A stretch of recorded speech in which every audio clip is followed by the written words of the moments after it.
اور سورہ مجادلہ جو مدنی صورت ہے اس میں 22 آیات ہیں۔ اعوذ باللہ من الشیطان الرجیم، بسم اللہ الرحمن الرحیم۔ قد سمع اللہ قول التي تجادلك في زوجها وتشتكي إلى الله والله يسمع تحاوركما إن الله سميع بصير۔ فرمایا کہ اللہ نے اس عورت کی بات سن لی جو آپ سے اپنے شوہر کے بارے میں جھگڑ رہی تھی، اللہ سے اپنی حال زار کا شکوہ کر رہی تھی۔ اللہ آپ دونوں کی بات چیت سن رہا تھا، بے شک اللہ خوب سننے والا خوب دیکھنے والا ہے۔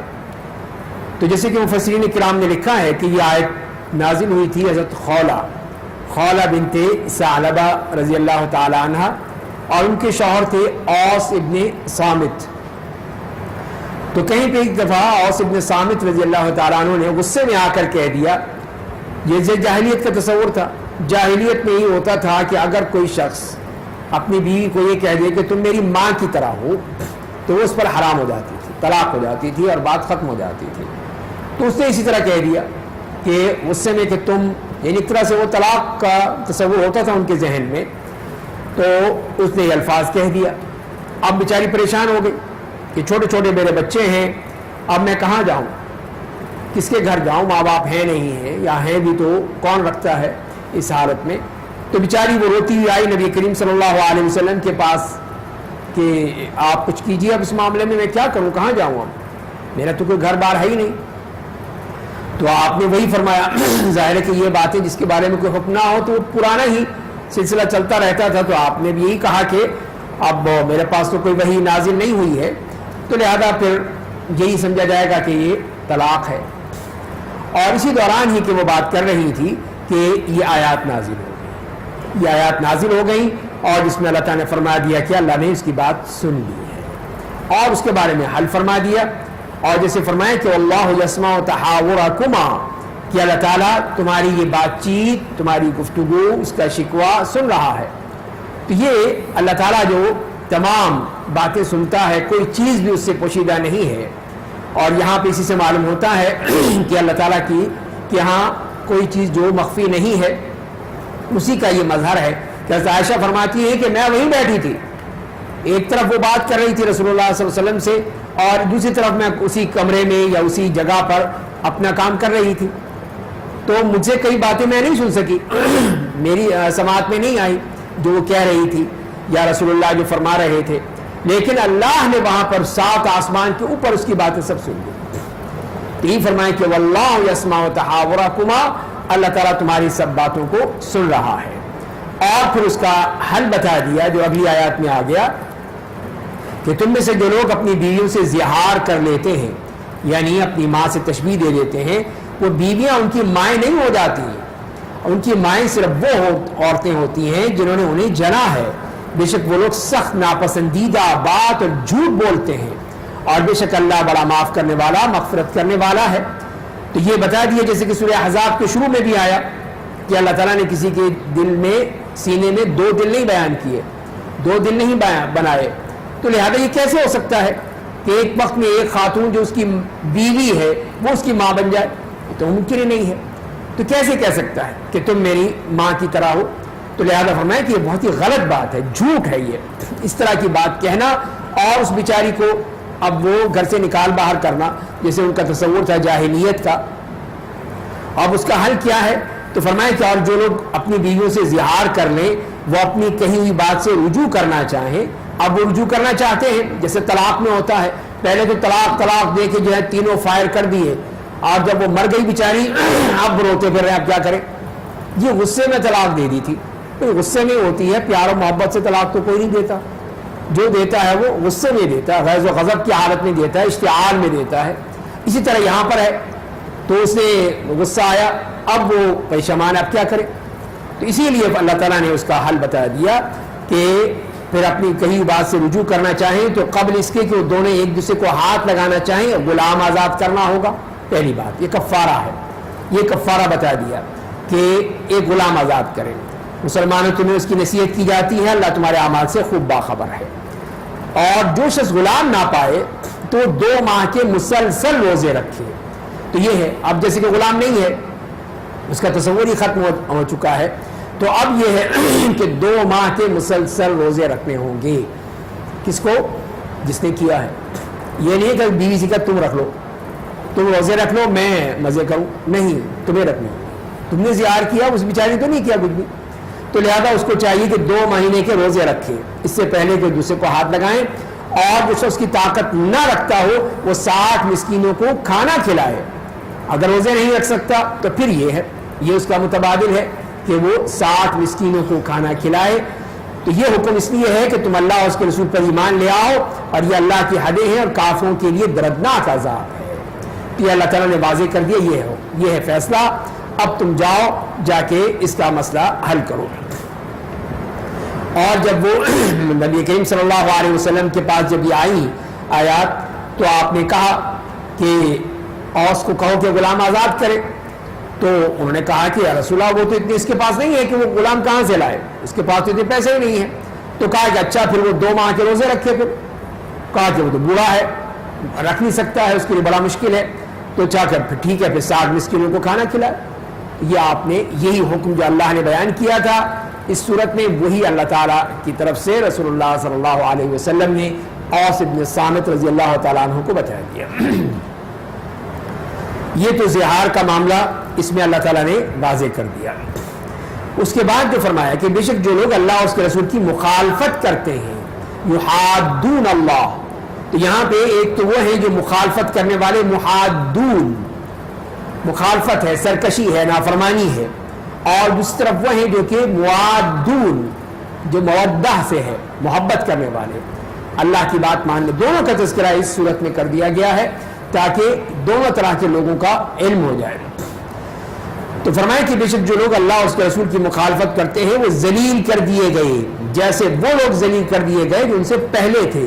اور ہم نے صاف اور صریح آیات نازل کر دی ہیں, اور کافروں کے لیے رسوا کن عذاب ہے.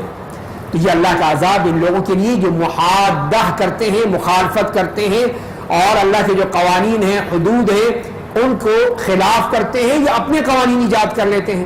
یہی ہے محادہ, کہ تم اللہ اور اس کے رسول کی بات تو مانتے نہیں ہو, اپنی شریعت بنا رہے ہو, اپنے قوانین بنا رہے ہو.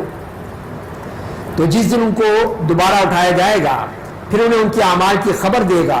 اللہ نے ان کے اعمال کو گن رکھا تھا اور وہ بھول گئے تھے. اللہ ہر چیز سے واقف ہے, کہ انہیں تو یاد نہیں رہا کہ انہوں نے کیا کچھ کیا تھا, لیکن اللہ کو پتا ہے, اس کے سارا ریکارڈ ہے, ہر چیز ہے اس کے پاس جو اس نے کیا تھا.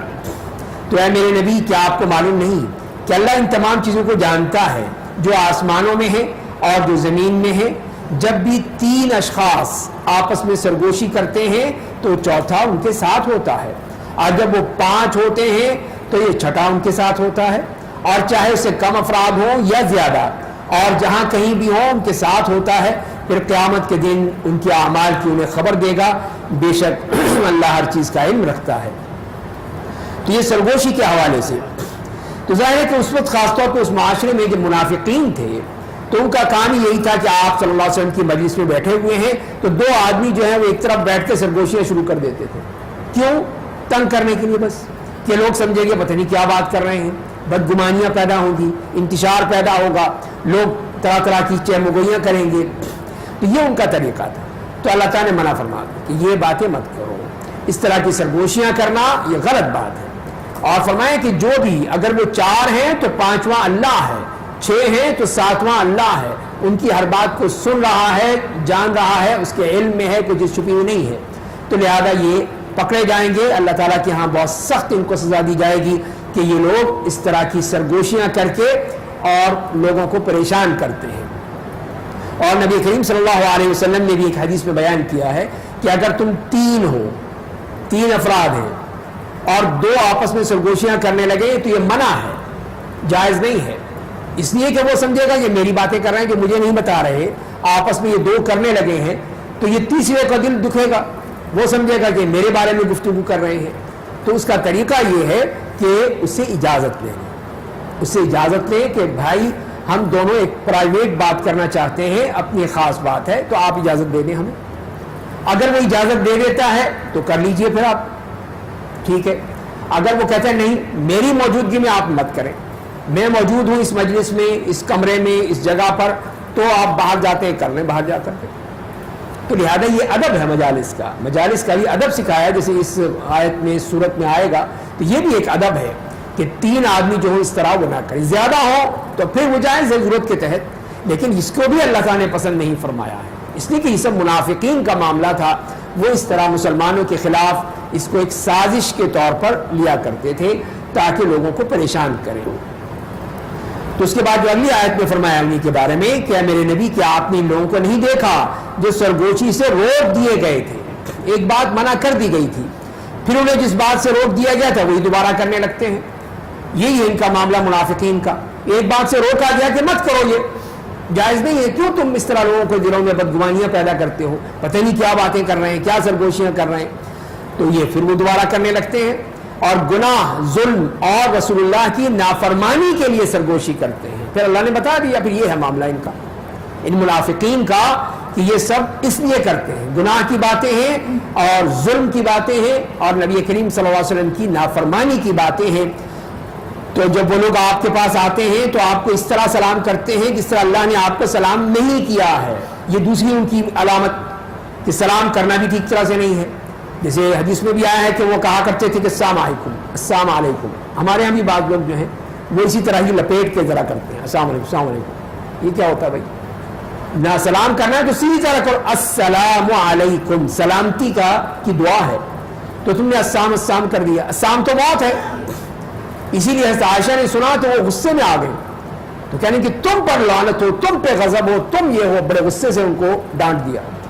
تو آپ نے فرمایا عائشہ اتنی جلدی کیا اتنی غصہ کیوں کر رہی ہو، یہ مت کہو، تم نے میرا جواب نہیں سنا، میں نے کیا کہا، میں نے کہا وعلیکم، بس ختم، مطلب یہ ہے کہ جو تم نے کہا ہے مجھے وہ تمہارے اوپر واپس، تو آپ نے وعلیکم السلام نہیں کہا بلکہ کہا وعلیکم، بس جو تم نے کہا ہے وہی تمہارے اوپر، جاؤ۔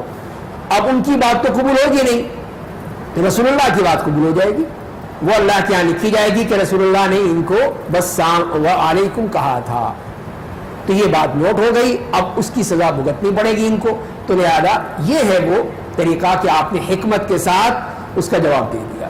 تو لہذا اصل بات یہی ہے کہ سلام کریں تو واضح طور پر، اچھی طور پہ، صحیح طور پہ سلام کریں، اس طرح لپیٹ لپاٹ کے کرنا یہ منافقین کی علامت ہے، وہی قرآن نے بتایا ہے۔ تو اور اپنے دلوں میں کہتے ہیں جو ہم جو کچھ کہتے ہیں اس پر اللہ ہمیں سزا کیوں نہیں دیتا ہے، ان کے لیے جہنم کافی ہے جس میں وہ جلتے رہیں گے، پس وہ برا ٹھکانہ ہے۔ اور اس کے ساتھ ساتھ یہ بھی سوچتے ہیں کہ ہمیں تو کچھ ہوا ہی نہیں، کیا کر لیا انہوں نے، کیا ہوا، کچھ بھی نہیں ہوا، بس ٹھیک ہے پھر۔ تو اللہ تعالیٰ فرما رہے ہیں کہ نہیں، جب ہوگا نا پھر پتہ چلے گا۔ تو اے ایمان والو جب تم آپس میں سرگوشی کرو تو گناہ، ظلم، زیادتی اور رسول اللہ کی نافرمانی کے لیے سرگوشی مت کرو، دیکھو تم ایسے مت کرنا ان منافقین کی طرح۔ اور پھر فرمایا کہ اس اللہ سے ڈرتے رہو جس کے پاس تم سب جمع کیے جاؤ، سب کو اللہ تعالیٰ اکٹھا کرے گا، پھر پتہ چلے گا کون سرگوشیاں کر رہا ہے، کون چیمگوئیاں کر رہا ہے، سب پتہ چل جائے گا۔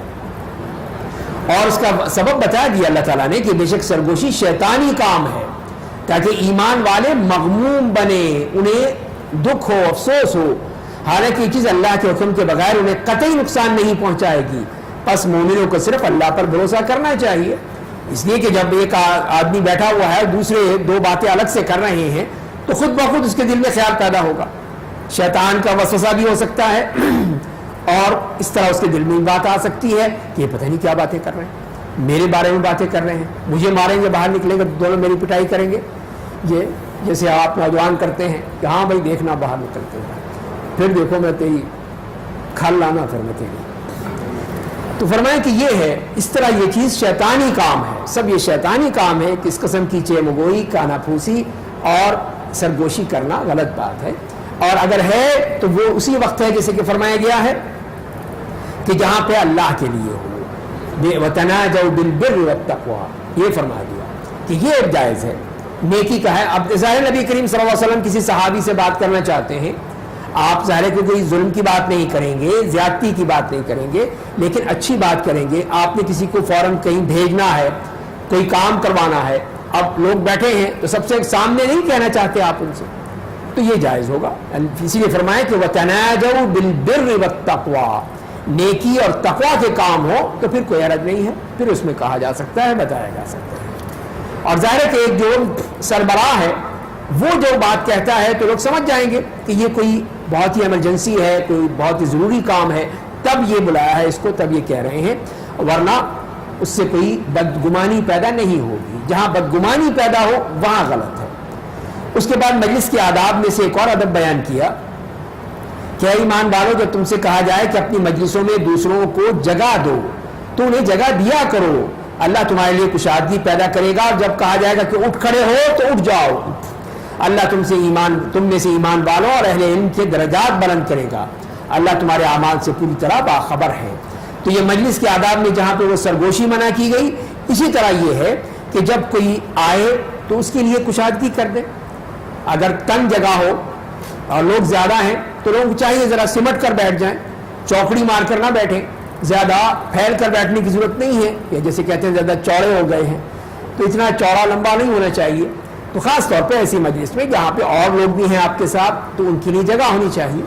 تو یعنی ایک یہ بھائی چارہ ہے، ایک مسلمان کا اپنے مسلمان کے لیے خیال ہے، تو اسی لیے فرمایا گیا ہے کہ ایسی مجالس میں تو تمہیں چاہیے کہ اپنے دوسرا بھائی آ گیا تمہارا تو اس کی جگہ کر دو، تھوڑی سی تھوڑے سے سمٹ جاؤ تو وہ بھی بیٹھ جائے گا، وہ بھی اس سے فائدہ اٹھائے گا۔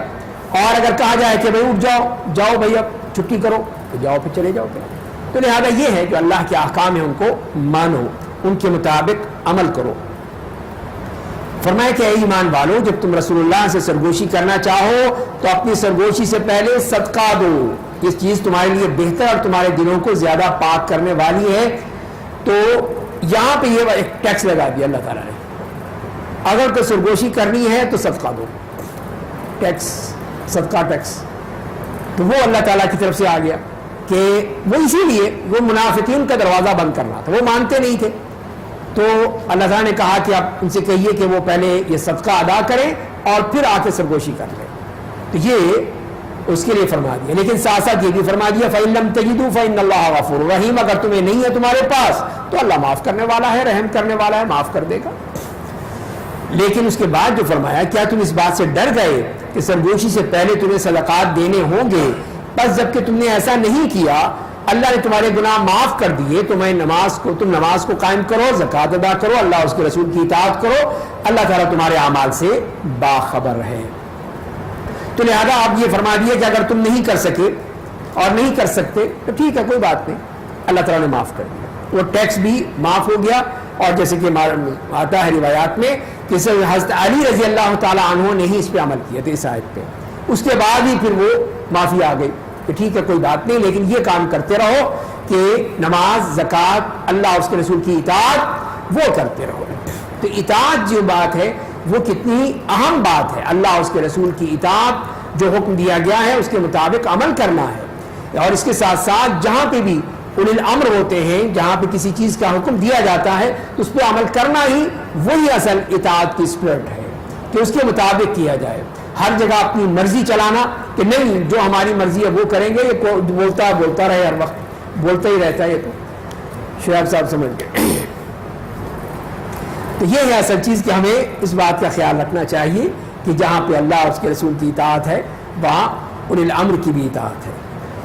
کیا آپ نے لوگوں کو نہیں دیکھا جنہیں کہ ایسی قوم سے دوستی کر لی جن پر اللہ ناراض ہو چکا ہے، نہ وہ لوگ تم میں سے ہیں نہ ان میں سے، اور جانتے ہوئے جھوٹی بات کی قسمیں کھاتے ہیں۔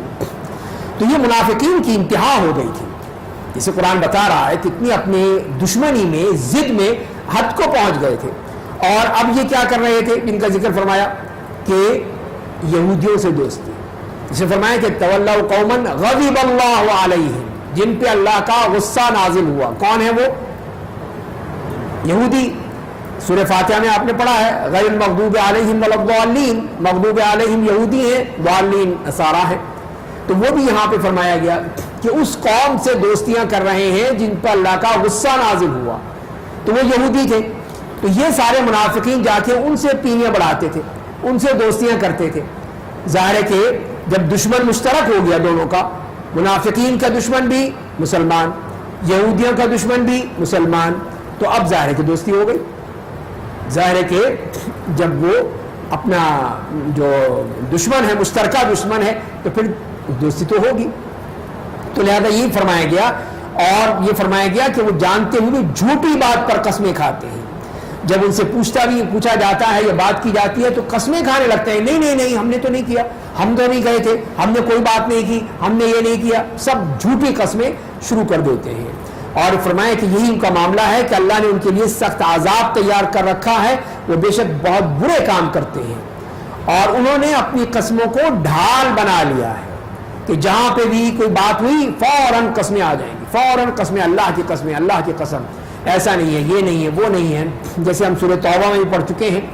تو یہاں پر بھی یہی کہا کہ اس طرح انہوں نے لوگوں کو اللہ کی راہ سے روکا، اور اس لیے ان کے لیے رسوا کن عذاب ہے۔ ان کا مال، ان کی اولاد اللہ کے مقابلے میں انہیں کچھ بھی کام نہیں آئے گی، نہ مال نہ اولاد۔ وہ جہنمی لوگ ہیں، وہ جہنم میں ہمیشہ ہمیشہ رہیں گے۔ فرمایا کہ جس دن اللہ نے سب کو دوبارہ اٹھائے گا تو اس کے آگے اسی طرح قسمیں کھائیں گے جس طرح تمہارے سامنے کھاتے ہیں، اور سمجھیں گے وہ اپنے آپ کو کچھ فائدہ پہنچا سکیں گے۔ جان لیجئے کہ یہ لوگ پکے جھوٹے ہیں۔ تو یہ اللہ تعالیٰ نے یہی بتا دیا کہ یہ تو یہاں پر کر رہے ہیں، دنیا میں قسمیں کھاتے ہیں آپ کے سامنے، یہ قیامت کے دن آئیں گے وہاں پہ بھی یہی کریں گے۔ وہ سمجھیں گے یہاں پہ بھی فائدہ ہو جائے گا ہمیں، دنیا میں تو جان چھوٹ گئی ہماری، دنیا میں تو رسول اللہ نے کچھ نہیں کہا، آپ نے معاف کر دیا، ٹھیک ہے جاؤ جو تمہارا حشر ہوگا تو اللہ تعالیٰ خود دیکھے گا۔ لیکن وہاں پر یہ بات نہیں ہوگی، وہاں نہیں بھاگ سکیں گے، وہاں نہیں جان چھوٹے گی، وہاں پکڑے جائیں گے۔ اور اس کا سبب کیا ہے؟ فرمائے کہ شیطان ان پر مسلط ہو گیا ہے اور ان کے دل سے اللہ کی یاد بلا دی ہے۔ وہی لوگ شیطان کے گروہ کے افراد ہیں، آگاہ رہیے کہ شیطان کا گروہ ہی خسارہ اٹھانے والے ہیں۔ یہ ہے حزب الشیطان، شیطان کی پارٹی، شیطان کا گروہ، یہ ہے وہ شیطان ایسوسی ایشن، کہ یہ وہ لوگ جن کا کام ہی لوگوں کو برگلانا، بہکانا اور لوگوں کو صراط مستقیم سے ہٹانا ہے۔ تو یہ وہ فرمایا گیا کہ یہ ہے مسئلہ کہ شیطان کو اپنے ایجنٹ مل گئے یہ منافقین، اور اس کے ذریعے سے پھر یہ ہر شخص کو وہاں سے برگلانا چاہتے ہیں۔ فرمایا کہ بے شک جو لوگ اللہ اور اس کے رسول کی مخالفت کرتے ہیں وہی لوگ ذلیل ترین قوموں میں سے ہیں۔ یہ ہیں وہ ذلیل لوگ جو اللہ اور اس کے رسول کی مخالفت کرنے کے لیے سب سے آگے رہتے ہیں، کہ ان کا کام یہی ہے۔ اور آج کل کے دور میں یہ ملحدین اور سیکولر اور اس قسم کے جتنے بھی اپنے آپ کو بہت ہی وہ کیا کہنے چاہیے لبرل کہتے ہیں، یہی وہ لوگ ہیں جو اللہ اور اس کے رسول کی کسی بات کو چاہتے ہیں کہ لوگوں کو اپنے ان خیالات سے آگے، کہ یقیناً میں ہم پر ہی غالب رہیں گے۔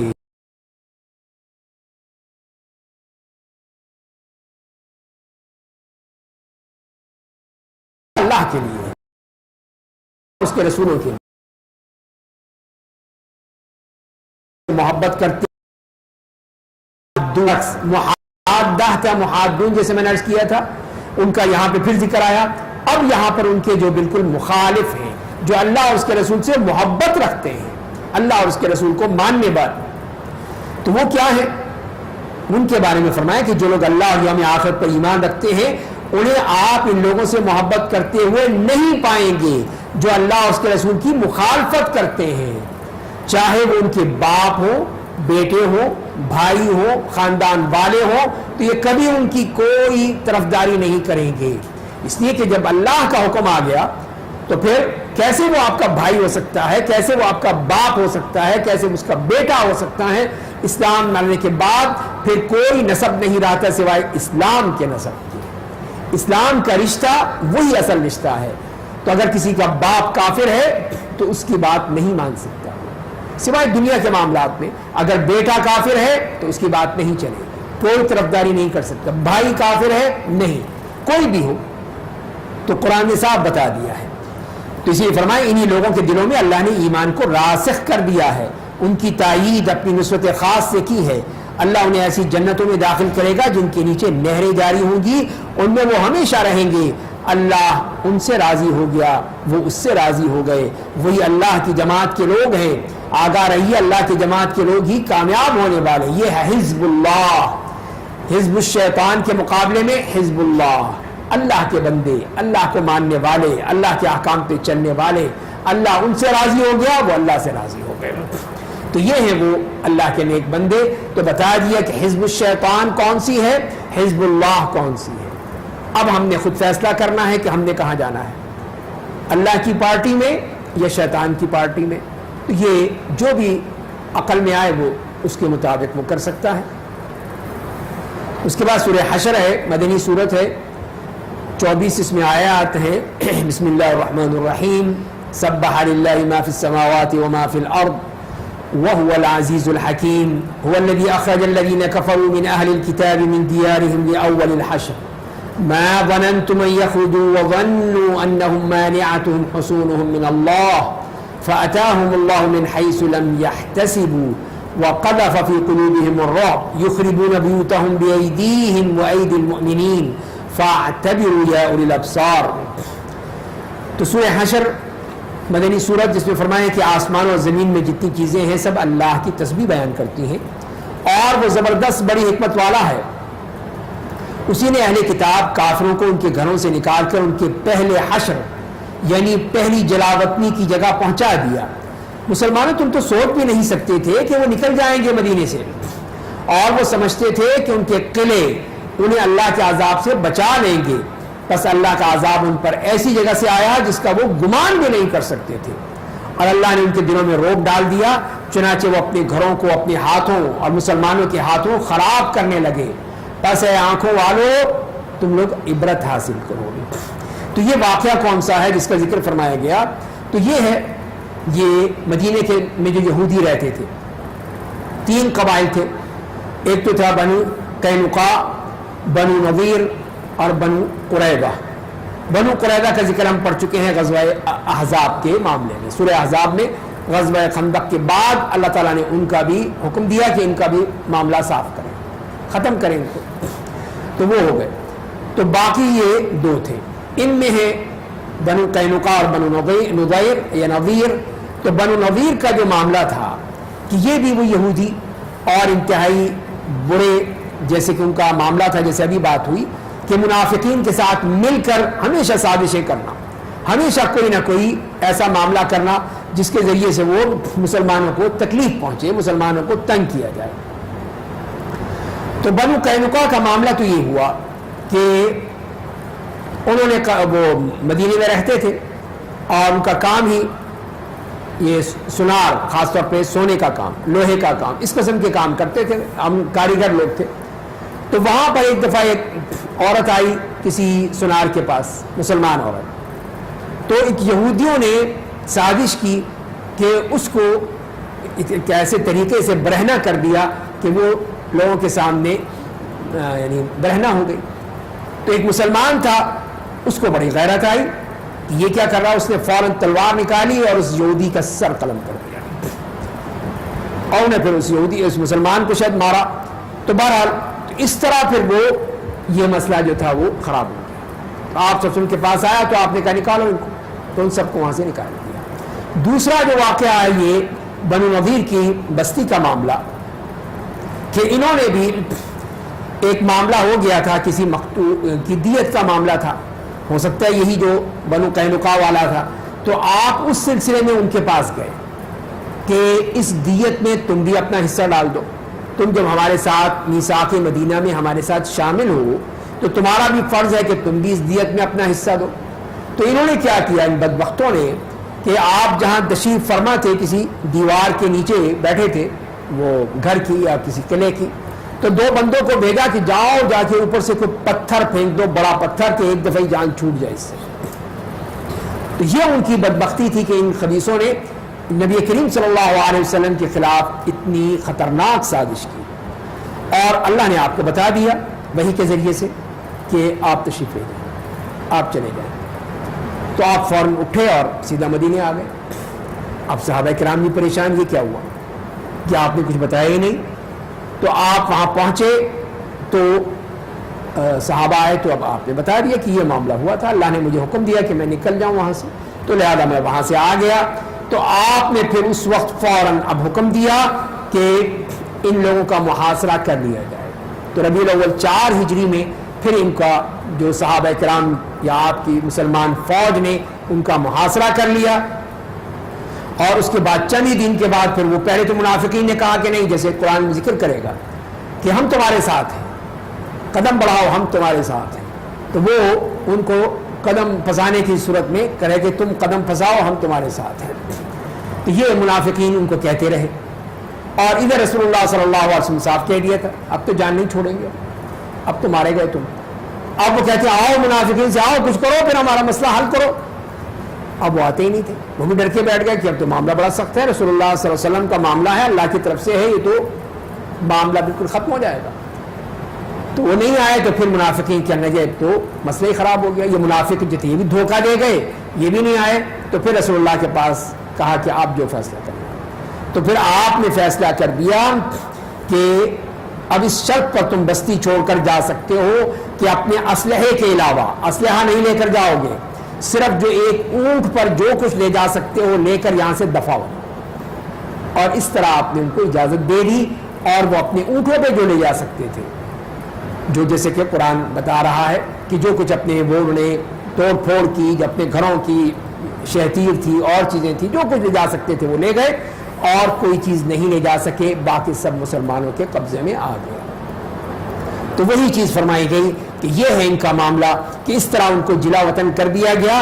ان کی پہلی جگہ پر جہاں سے وہ آئے تھے خیبر سے، وہیں سے ہی ان کو دوبارہ وہیں بھیج دیا گیا، اس لیے کہ وہ سمجھتے تھے کہ ہمیں تو کچھ بھی نہیں ہوگا، ہمارے قلعے ہیں، اتنے زبردست قلعے بنا رکھے ہیں ہم نے، تو اس میں کیا کر لیں گے یہ. لیکن اللہ کے سامنے تو کوئی نہیں ٹک سکتا، اور مسلمان بھی سمجھتے تھے کہ یہ کیسے نکلیں گے، لیکن اللہ نے انتظامات فرما دیے کہ اب نکالو ان کو، یہاں سے نکلے. اور اللہ نے ان کے دلوں میں روب ڈال دیا، چنانچہ وہ اپنے گھروں کو اپنے ہاتھوں اور مسلمانوں کے ہاتھوں خراب کرنے لگے، خود ہی اپنے گھروں کو توڑنے لگے، گرانے لگے کہ کہیں لکڑی لے جائیں، دروازے لے جائیں، کھڑکیاں لے جائیں، اپنی چیزیں لے جائیں یہاں سے، اس لیے اپنے دروازوں کو اپنے گھروں کو خراب کر رہے تھے. اور مسلمانوں نے کہا ٹھیک ہے ہم بھی تمہارے ساتھ شریک ہیں، ہم بھی تمہارے گھر گرا دیتے ہیں، وہ بھی گرا دیے انہوں نے، وہ بھی صاف ہو گئے. اس طرح پھر یہ ان کا معاملہ ہوا. اسی لیے اللہ نے فرمایا کہ آنکھوں والوں ذرا عبرت حاصل کر لو کہ تمہارا حشر بھی یہی ہو. اگر کوئی باقی رہ گیا ہے تو وہ بھی دیکھ لے کہ ان کا حشر بھی یہی ہوگا. اور اگر اللہ نے ان کی قسمت میں جلاوطنی نہ لکھی ہوتی تو انہیں دنیا میں ہی عذاب دیتا، اور آخرت میں تو ان کے لیے جہنم کا عذاب ہے. یہ تو اللہ نے جلاوطنی لکھی تھی کہ ان کو یہاں سے جلاوطن کر دیا جائے، اگر نہ بھی ہوتا تو ان کے لیے عذاب تھا اس دنیا میں بھی اور آخرت میں بھی. ان کا یہ انجام اس لیے ہوا کہ انہوں نے اللہ اور اس کے رسول کی مخالفت کی، اور جو اللہ کی مخالفت کرتا ہے بے شک اللہ بڑا سخت عذاب دینے والا ہے. فرمایا کہ تم نے کھجور کے جو درخت کاٹے یا جن درختوں کو ان کی جڑوں پر کھڑا رہنے دیا، تو یہ کام اللہ کے حکم سے ہوا، اور اس لیے ہوا تاکہ اللہ فاسقوں کو رسوا کرے. تو یہ دیکھو ان لوگوں نے، کفار نے بھی اور دوسرے یہودیوں نے بھی، کہ یہ دیکھو کہ یہ خود ہی کہتے ہیں مسلمان کہ زمین پہ فساد مت پھیلاؤ، اور یہ فساد پھیلا رہے ہیں، یہ سارے درخت کاٹ رہے ہیں، یہ ہمارے گھروں کو گرا رہے ہیں. تو اصل تو فسادی یہ ہے، یہ فساد پھیلا رہے ہیں. تو اسی کا جواب دیا اللہ تعالیٰ نے کہ سب اللہ کے حکم سے ہے، یہ خود سے نہیں کر رہے ہو. اگر کوئی درخت کاٹ رہے ہیں یا چھوڑ رہے ہیں یا اور کچھ کر رہے ہیں، سب فبِإِذْنِ اللَّهِ، اللہ کے حکم سے ہو رہا ہے. اسی لیے تاکہ ان کو پتہ چلے کہ یہ کیا کر رہے تھے، ان کے کرتوت کیا تھے، ان کے جرائم کیا تھے. اور اس کے بعد جو مال جو تھا، مال غنیمت ملا ان کو، جو یہودی چھوڑ گئے تھے اب وہ مسلمانوں کا تھا، اس کے بارے میں اللہ تعالیٰ نے بتا دیا کہ تم نے اب کیا کرنا ہے. اور اللہ نے ان کا جو مال اپنے رسول کو دلوایا، تو مسلمانوں تم نے اس کے لیے نہ کوئی گھوڑا دوڑایا نہ اونٹ، کچھ بھی نہیں ہوا، جنگ تو ہوئی نہیں، صرف وہ محاصرہ کیا تھا. اور وہ اس کے بعد پھر وہ تیار ہو گئے کچھ دنوں بعد کہ آپ جو فیصلہ کریں ہم مانیں گے. تو اسی لیے فرمایا کہ یہ مال فی ہے، اس کو مال فی کہا جاتا ہے. اور دوسرا جو جنگ کے بعد حاصل ہوتا ہے، جہاد کے بعد، وہ مال غنیمت ہوتا ہے. تو یہ اسی لیے فرمایا کہ ما افاء اللہ، جو اللہ تعالیٰ نے تم کو دیا ہے فی کی صورت میں، تو یہ وہ فی کا مال تھا. تو فرمایا کہ لیکن اللہ اپنے رسولوں کو جس پر چاہتا ہے مسلط کر دیتا ہے، اللہ ہر چیز پر قادر ہے. تو اللہ نے اپنے رسول کو دیہات والوں کے سے جو مال دلوایا ہے تو وہ اللہ کے لیے ہے، رسول کے لیے ہے، رشتہ داروں، یتیموں، مسکینوں اور مسافروں کے لیے ہے، تاکہ وہ مال، تو یہاں پہلے تو یہ بتا دیا کہ اس کی تقسیم اب کس طرح ہوگی کہ تم نے اللہ کے لیے، تو ظاہر ہے کہ اللہ کے مراد یہی ہے کہ اللہ کے دین کے لیے ہو جائے گا، اللہ کی جو مسجدیں ہیں ان کے لیے استعمال ہو جائے گا، رسول اللہ صلی اللہ علیہ وسلم کے لیے ہے تو آپ کے لیے آ جائے گا، ولی ذی القربہ اور آپ کے رشتہ داروں کے لیے۔ اب جو سید کہتے ہیں کہ زکوٰۃ نہیں دی جا سکتی سیدوں کو، تو اسی لیے کہ اللہ نے ان کے لیے ریسورسز بنائے تھے، جیسے ہم وہاں پڑھ چکے ہیں سورہ انفال میں، وہاں پر بھی اللہ تعالیٰ نے بتایا وَاعْلَمُوا أَنَّمَا غَنِمْتُم مِّن شَيْءٍ فَأَنَّ لِلَّهِ خُمُسَهُ وَلِلرَّسُولِ وَلِذِي الْقُرْبَىٰ، تو وَلِذِي الْقُرْبَىٰ یہاں پر بھی فرمایا وہاں پر بھی، تو یہ ان کے لیے وہ جو ریسورسز ہیں وہ بیان کر دیے گئے کہ وہ خمس ہوگا، مال فی ہوگا، مال غنیمت میں سے ہوگا، بیت المال میں سے ہوگا، اس میں سے ان کو دیا جائے گا۔ اب یہ جو سید آتے ہیں پتہ نہیں سچے ہیں پکے ہیں 2 نمبر کے ہیں یا 3 نمبر کے، تو ان کو اب کہتے جی زکوٰۃ نہیں لگتی، ہمیں اپنے اصل مال میں سے دو، تو اب جب کہ وہ ریسورسز نہیں ہے تو اب اس کا یہی فیصلہ ہے علماء کا کہ اب ان کو زکوٰۃ دی جا سکتی ہے، اس لیے کہ ہمارے پاس تو اب کچھ ہے ہی نہیں، نہ خمس ہے، نہ غنیمت ہے، نہ بیت المال ہے، تو اب وہ جو بھی زکوٰۃ ہوگی وہ اس میں سے ان کو بھی دیا جائے گا۔ تو لہذا اللہ تعالیٰ نے بتا دیا ان کے لیے یہ وہ مال ہے، ان لوگوں میں تقسیم کیا جائے گا۔ اور یہ کیوں کیا اللہ تعالیٰ نے، یہ ایک اصول بتا دیا کہ کئی لا یکون دولۃ بین الاغنیاء منکم، تاکہ وہ مال تمہارے مالداروں کے درمیان نہ گھومتا رہے، تو مال کی سرکولیشن، تو یہ سرکولیشن جو ہے وہ اللہ تعالیٰ چاہتے ہیں کہ وہ کہیں پہ ایک جگہ پہ جمع نہ ہو جائے۔ یہی وجہ ہے سود کو حرام کیا کہ سود میں سارا مال اس جو سودی ساہوکار ہے اس کے پیٹ میں جمع ہو جاتا ہے، اس کو منع کر دیا کہ نہیں یہ حرام ہے، وہ اسی لیے کہ سرکولیٹ ہوتا رہے، یہ مال ہے کہیں زکوٰۃ کی صورت میں ہے، کہیں بیع و شراء میں ہے، تجارت میں ہے، کاروبار میں ہے، جس طرح بھی ہو وہ مسلسل جو ہے وہ چلتا رہے، کہیں رکے نہ۔ تو اسی لیے فرمائیں کہ کئی لا یکون دولۃ بین الاغنیاء منکم، تمہارے جو پیسے والے ہیں صرف وہی کرتے رہے، نہیں، اس کو ہم چاہتے ہیں کہ یہ پھیلے، لوگوں تک پہنچے، غریب آدمی تک جو ہے وہ یہ مال پہنچے، وہ بھی فائدہ اٹھائے۔ اور اس کے بعد پھر ایک اور قانون بتایا ہے، یہ ایک اور ہدایت دی ہے کہ وما آتاکم الرسول فخذوہ وما نہاکم عنہ فانتہوا، اور رسول تمہیں جو دے دے اسے لے لو، اور جس چیز سے وہ تم کو روک دے اس سے رک جاؤ، اللہ سے ڈرتے رہو، بے شک اللہ سخت عذاب دینے والا ہے۔ تو یہاں پر ایک تو یہ مراد ہے کہ جو پیسہ دے رہے ہیں، مال و دولت دے رہے ہیں، وہ ایک تو یہی ہو سکتا ہے، ایک اس سے اور وسیع تناظر میں ہم کہہ سکتے ہیں کہ جو رسول اللہ جو بھی کہتے ہیں، جو بھی دیتے ہیں، چاہے وہ اپنی بات سے کہیں، قول سے کہیں، عمل سے کہیں، جس چیز سے بھی کہیں اسے لے لو، اس کا انکار نہیں کر سکتے، اس کا انکار کرنا کفر ہے۔ جو اللہ کے رسول کی بات کو سنے اور کہے میں نہیں مانتا تو وہ مسلمان کب ہے؟ تو کافر ہے۔ اسی لیے فرمایا کہ جو بھی تمہیں دیتے ہیں لے لو، جو بھی تم سے کہتے ہیں، منع کرتے ہیں، رک جاؤ۔ تو یہ ہے اصل وہ اطاعت رسول۔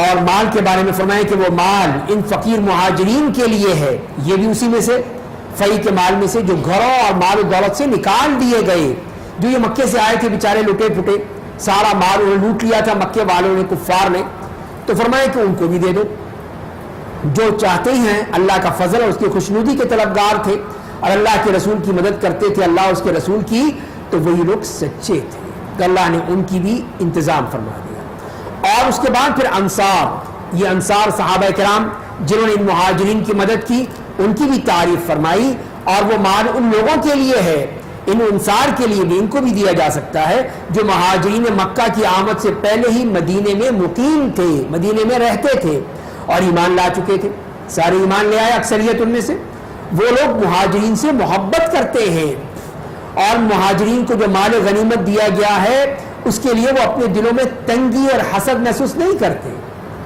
آپ دیتے تھے ان کو اس لیے کہ بیچارے وہ محتاج تھے، تو ان کو کوئی تکلیف نہیں ہوتی، بلکہ خوش ہوتے ہیں کہ ہمارے مہاجر بھائی ہیں، اللہ ان کو اور دے، اسی لیے وہ خوشی کا اظہار کرتے تھے۔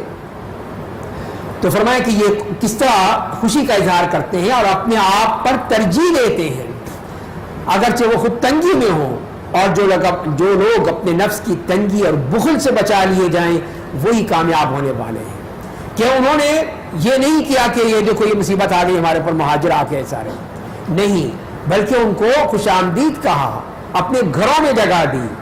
یہاں تک کہا ایک صحابی، ایک انصاری نے، کہ ایک صحابی سے جو مہاجر تھے کہ میری تجارت ہے، آدھا آدھا کر لیتے ہیں، آدھا تم لے لو آدھا میں لے لوں. میری 2 بیویاں ہیں، ایک بیوی کو میں طلاق دیتا ہوں، تم دوسری بیوی سے تم شادی کر لو. یہاں تک ایثار، اتنا ایثار و قربانی. لیکن مہاجرین بھی ایسے نہیں تھے، وہ بھی بڑے عزت دار، بڑے غیرت مند لوگ تھے. انہوں نے کہا کہ نہیں، تم ہمیں راستہ بتا دو، منڈی کا راستہ کہاں ہے، بازار کہاں ہے، وہ بتا دو، بس ہم خود دیکھ لیں گے. تو انہوں نے بھی اپنے پاؤں پہ کھڑے ہوئے. عبد الرحمن ابن عوف تھے یہ رضی اللہ تعالی عنہ، جنہوں نے یہ کہا کہ دلونی علی السوق، مجھے بتاؤ راستہ، بازار کا راستہ کہاں ہے. اور اس کے بعد چند دنوں کے بعد نبی کریم صلی اللہ علیہ وسلم دیکھتے ہیں ان کے جسم پہ خوشبو لگی ہوئی ہے، کوئی رنگ لگا ہوا ہے، تو کہتے ہیں کہ یہ کیا ہے بھائی، یہ تم نے یہ کیا لگا رکھا ہے. کہا کہ یا رسول اللہ، میں نے ایک انصاری خاتون سے شادی کی ہے، اس شادی کی وجہ سے لگ گیا ہے، کہیں سے رنگ لگ گیا.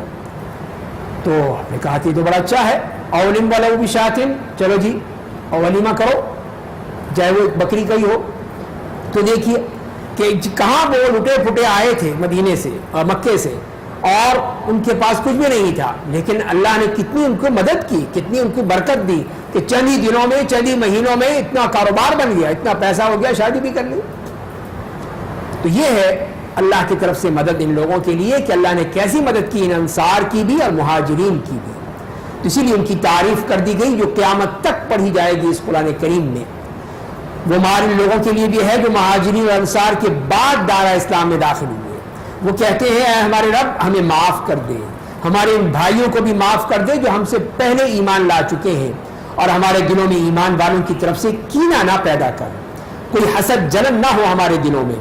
اے ہمارے رب تو بے شک بڑی شفقت والا، بے حد رحم کرنے والا ہے.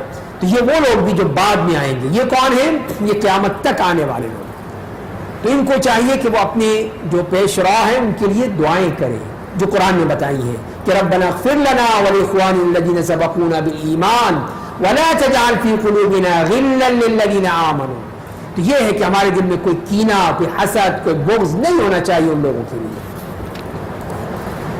اب آیا منافقین کا معاملہ.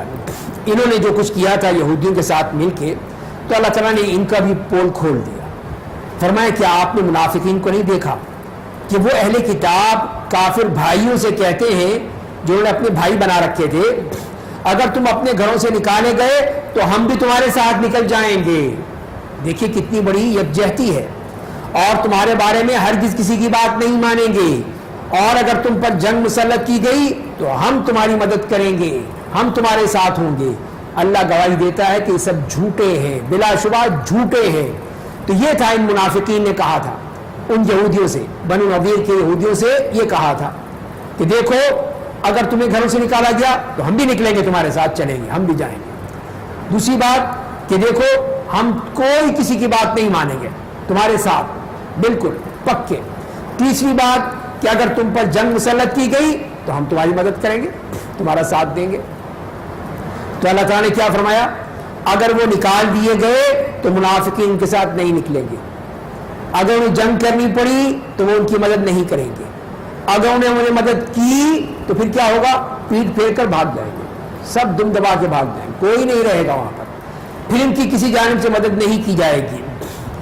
اور مومنوں، منافقین کے دلوں میں اللہ سے زیادہ تمہارا خوف ہے. ایسا اس لیے ہے کہ ناسمجھ لوگ ہیں، بے وقوف ہیں، نہیں سمجھتے، اس لیے تم سے ڈرتے ہیں، تمہارا خوف ہے ان کے دلوں میں.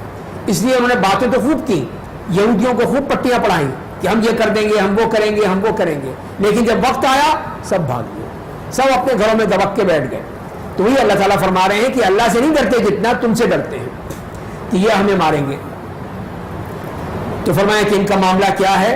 یہود و منافقین کا اکٹھے ہو کر تم مسلمانوں سے جنگ نہیں کریں گے، یہ جنگ کر ہی نہیں سکتے. اور یہودیوں کا تو خاص معاملہ ہے کہ یہ کبھی جنگ نہیں کرتے مگر چھپ کر، جسے قرآن نے کہا مگر قلعہ بند بستیوں میں چھپ کر یا دیواروں کی آڑ سے. ان کا آپس میں شدید اختلاف ہے، آپ انہیں ایک ساتھ سمجھتے ہیں حالانکہ ان کے دل ایک دوسرے سے الگ ہیں. ایسا اس لیے ہے کہ وہ بے عقل لوگ ہیں، بے وقوف لوگ ہیں. تو یہ اللہ نے بتا دیا ان یہودیوں کی خصلت کہ یہ کبھی بھی اس طرح نہیں لڑ سکتے.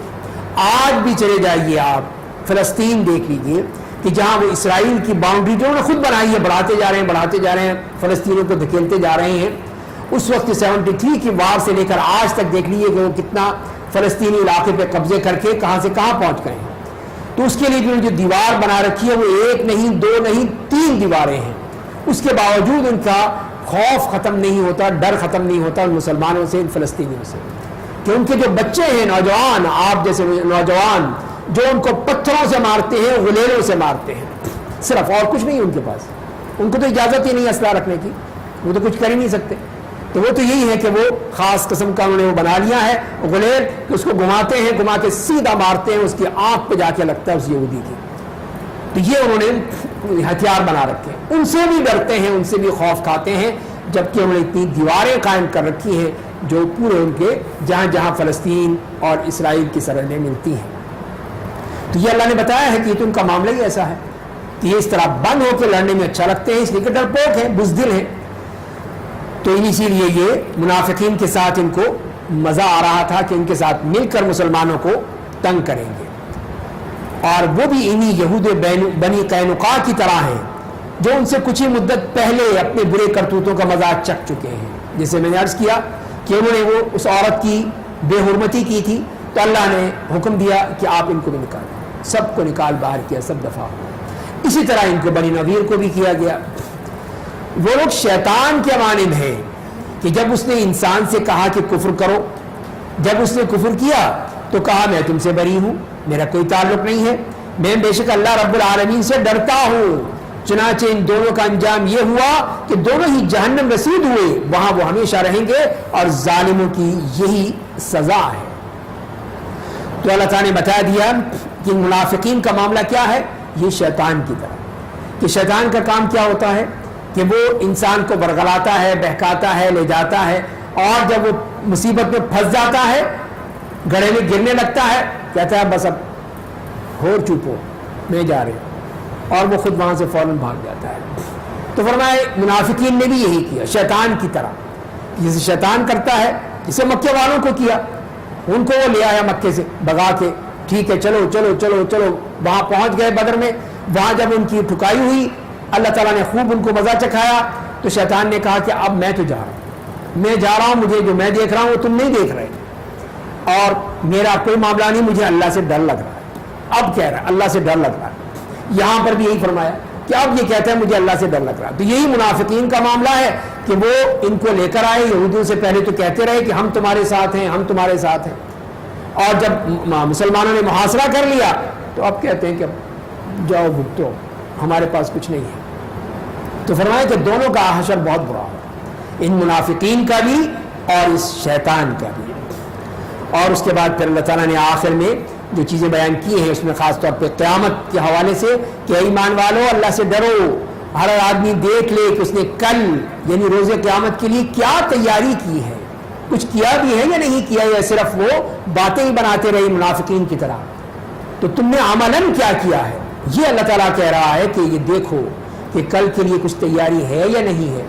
جیسے بندے نے پوچھا نبی کریم صلی اللہ علیہ وسلم سے کہ قیامت کب آئے گی, تو آپ نے اس سے پوچھ لیا کہ ماذا اعددت لہا, کہ قیامت پوچھ رہے ہو, بتاؤ تم نے تیاری کیا کی ہے, کچھ تیاری بھی ہے یا نہیں ہے, بلکہ تم صرف وہ قیامت پوچھ رہے ہو.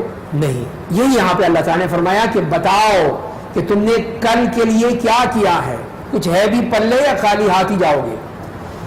وَلَا تَكُونُوا كَالَّذِينَ نَسُوا اللَّهَ, اور تم ان کی طرح مت ہو جانا جنہیں اللہ کو فراموش کر دیا, اللہ کو بھول گئے تھے, تو اللہ نے بھی ان کی ذات کی طرف سے انہیں ان کی ذات کی طرف سے غافل کر دیا. وہی لوگ فاسق ہیں. تو یہ ہیں وہ فاسق جو اللہ کو بھول جاتے ہیں. تو یہی فرمایا کہ دیکھو بھول مت جانا اللہ کے احکام کو, اللہ کے دین کو, غفلت میں مت پڑ جانا, ورنہ یہ حشر ہوگا.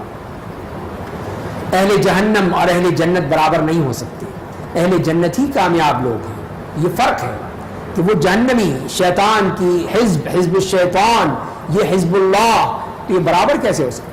تو لہذا یہی لوگ کامیاب ہیں جو اصحاب الجنت ہیں.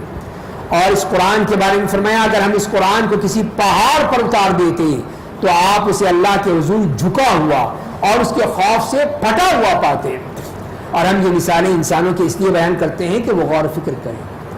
تو یہ بتانے کے لیے اس قرآن کی ایک تاثیر ہے، قرآن کی ایک اثر ہے کہ قرآن اگر پہاڑ پہ اترتا تو پہاڑ ریزہ ہو جاتا، برداشت نہ کر پاتا، لیکن یہ انسان یہ پہاڑ سے بھی زیادہ مضبوط ہے، شاید اس پہ کوئی اثر ہوتا ہی نہیں، بالکل ہی وہ کیا کہتے ہیں وہ چکنے گھڑے ہیں کہ ان کے اوپر بوند گرتی ہے تو پھسل جاتی ہے۔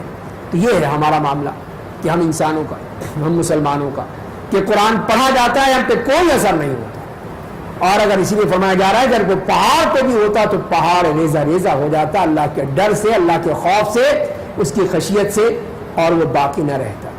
لیکن تم لوگ ہیں مسلمانوں، تم کیا کرتے ہو؟ اسی لیے فرمایا کہ یہ مثالیں ہم تمہیں دے رہے ہیں تاکہ تم سوچو، غور و فکر کرو کہ ہمارا معاملہ کیا ہے۔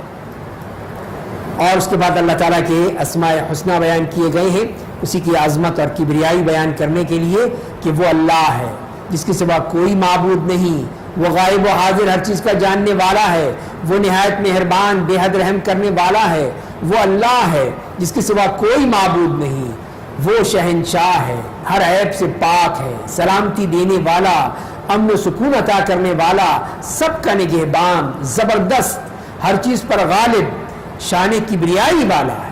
یہ ہے اس کی کبریائی، متکبر، یہ اس کی شان ہے، کوئی اور انسان کی شان نہیں ہو سکتی، وہ تکبر نہیں کر سکتا، یہ اللہ کی شان ہے، وہ اسی کے لیے ہے۔ اللہ مشرکوں کے شرک سے پاک ہے، وہ اللہ پیدا کرنے والا ہے، ہر مخلوق کو اس کا وجود دینے والا ہے، اس کی صورت بنانے والا ہے، تمام پیارے نام اسی کے لیے ہیں۔ تو یہ اس کے خوبصورت نام اسماء الحسنہ، یہ اس کے خوبصورت نام، تو آسمان و زمین میں پائی جانے والی ہر چیز اسی کی پاکیزگی بیان کرتی ہے، اور وہ زبردست بڑی حکمت والا ہے۔ تو اس طرح بیان کرنے کے بعد یہ بتا دیے ہیں، خاص طور پہ اس لیے بھی کہ اس صورت میں خاص طور پہ جو منافقین کا ذکر فرمایا گیا ہے کہ اس قسم کے جو نفاق ہے جو دلوں میں زنگ لگا دیتا ہے، دلوں کو سلا دیتا ہے، اس کا ایک ہی طریقہ ہے کہ ہم اللہ کے ناموں کے ذریعے سے اس کا ورد کریں، اس کو یاد کریں، اس پر ایمان لائیں، اس کے مطابق اپنے اعمال کریں، تو یہ نفاق کی بیماری ختم ہو جائے گی۔ تو اسی لیے یہ نسخہ بتا دیا گیا کہ اللہ کے ناموں کے ذریعے سے اپنے رب کو پکارو۔ اس کے بعد سورہ ممتحنہ ہے، یہ بھی مدنی صورت ہے جس میں 13 آیات ہیں۔ بسم اللہ الرحمن الرحیم، یا ایھا الذین آمنوا لا تتخذوا عدوی وعدوکم اولیاء تلقون الیہم بالمودہ وقد کفروا بما جاءکم من الحق یخرجون الرسول وایاکم ان تؤمنوا باللہ ربکم ان کنتم خرجتم جہادا فی سبیلی وابتغاء مرضاتی تسرون الیہم بالمودہ وَأَنَا أَعْلَمُ بِمَا أَخْفَيْتُمْ وَمَا أَعْلَنْتُمْ وَمَنْ يَفْعَلْهُ مِنْكُمْ فَقَدْ ضَلَّ سَوَاءَ السَّبِيلِ۔ تو فرمایا گیا اے ایمان والو، تم لوگ میرے دشمن اور اپنے دشمن کو دوست مت بناؤ، یہ تمہارے دوست نہیں ہیں، تم ان کی طرف دوستی کا ہاتھ بڑھاتے ہو، حالانکہ وہ دین حق کے انکار کرتے ہیں جو تمہیں ملا ہے۔ انہوں نے رسول اللہ کو اور تمہیں صرف اس وجہ سے مکے سے نکال دیا ہے کہ تم اپنے رب پر ایمان لے آئے ہو۔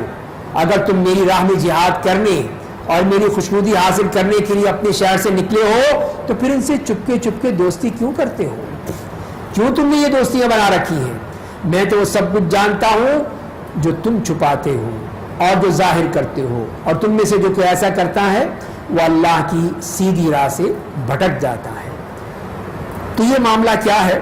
اس کا پس منظر یہ ہمیں معلوم ہوتا ہے سیرت کی کتابوں میں، احادیث کی کتابوں میں، کہ جب صلح حدیبیہ کے بعد جب اہل مکہ نے معاہدے کی پابندی نہیں کی، معاہدہ توڑ دیا، طرح طرح کی حرکتیں کی الٹی سیدھی، تو رسول اللہ صلی اللہ علیہ وسلم نے یہ فیصلہ کر لیا کہ اب مکہ فتح کرنا ہے، اب مکے پر چڑھائی کرنی ہے، اس کا عزم کر لیا، اور مسلمانوں کو تیاری کا حکم دے دیا، تیار ہو جائیں، اس کے لیے جس نے بھی تیاری کرنی ہے وہ تیار ہو جائیں۔ اور یہ بھی یاد رہے کہ وہ رمضان کا ہی مہینہ تھا، ہم جیسے وہ سوتے نہیں رہتے تھے، وہ جہاد کرتے تھے۔ غزوہ بدر بھی رمضان میں ہوا تھا، 17 رمضان کو، اسی طرح فتح مکہ بھی رمضان میں ہوئی تھی۔ یہ تھے اللہ کے نیک بندے جو جہاد کرتے تھے، ہر وقت سوتے نہیں رہتے تھے، خاص طور پر معتکفین کی طرح. نہیں الحمدللہ ہمارے معتکفین تو زیادہ نہیں سوتے، صرف تھوڑا سا آرام کرتے جی. تو بہرحال تو ہوا یہ کہ حاطب ابن ابی بلتع رضی اللہ تعالیٰ عنہ جو مکے کے تو نہیں تھے، وہ باہر سے وہاں پر موجود تھے، ان کے بیوی بچے یا ان کے رشتہ دار موجود تھے. اب ان کو بڑی فکر ہوئی کہ میری جو خاندان ہے یا میرے اہل و عیال وہ مکے میں ہیں اور ادھر نبی کریم صلی اللہ علیہ وسلم جا رہے ہیں وہاں پہ فتح کرنے کے لیے، تو اگر جنگ ہوئی وہاں پر تو ان کا کیا بنے گا. وہ اس بارے میں بڑے پریشان ہو گئے. تو انہوں نے کیا کیا، ایک خط لکھا مکے بات، ارادہ ہے کہ آپ مکہ فتح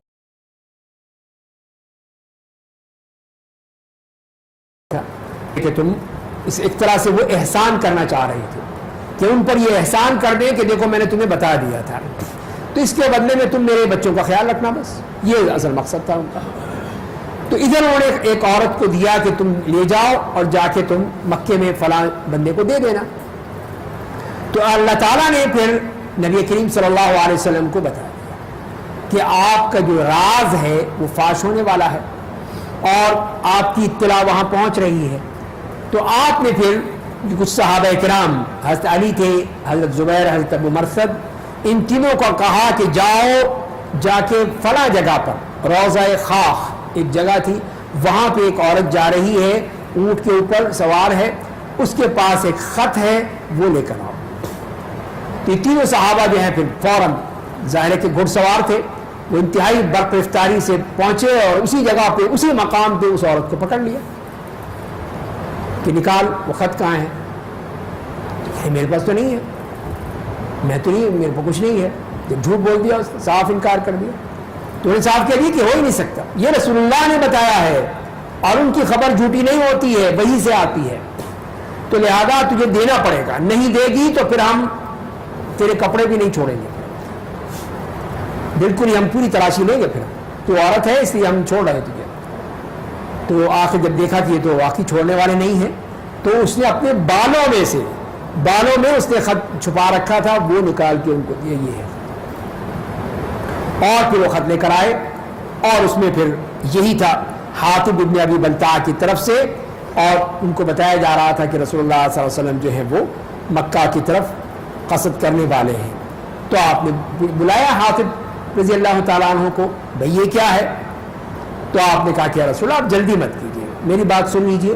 کوئی فیصلہ کرنے سے پہلے اصل سبب یہ ہے کہ میں کوئی کافر نہیں ہوں، نہ میں کافر ہونے کا ارادہ ہے، نہ میرا ان سے کوئی تعلق ہے.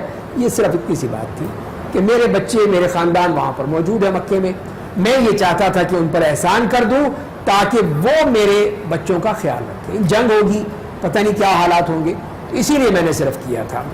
حضرت عمر تو کھڑے ہو گئے کہ یا رسول اللہ مجھے اجازت دیجیے ابھی اس کی گردن اتارو. اس نے اتنا بڑا راز فاش کیا ہے جو آپ کا راز تھا، تو یہ شخص اس قابل نہیں ہے.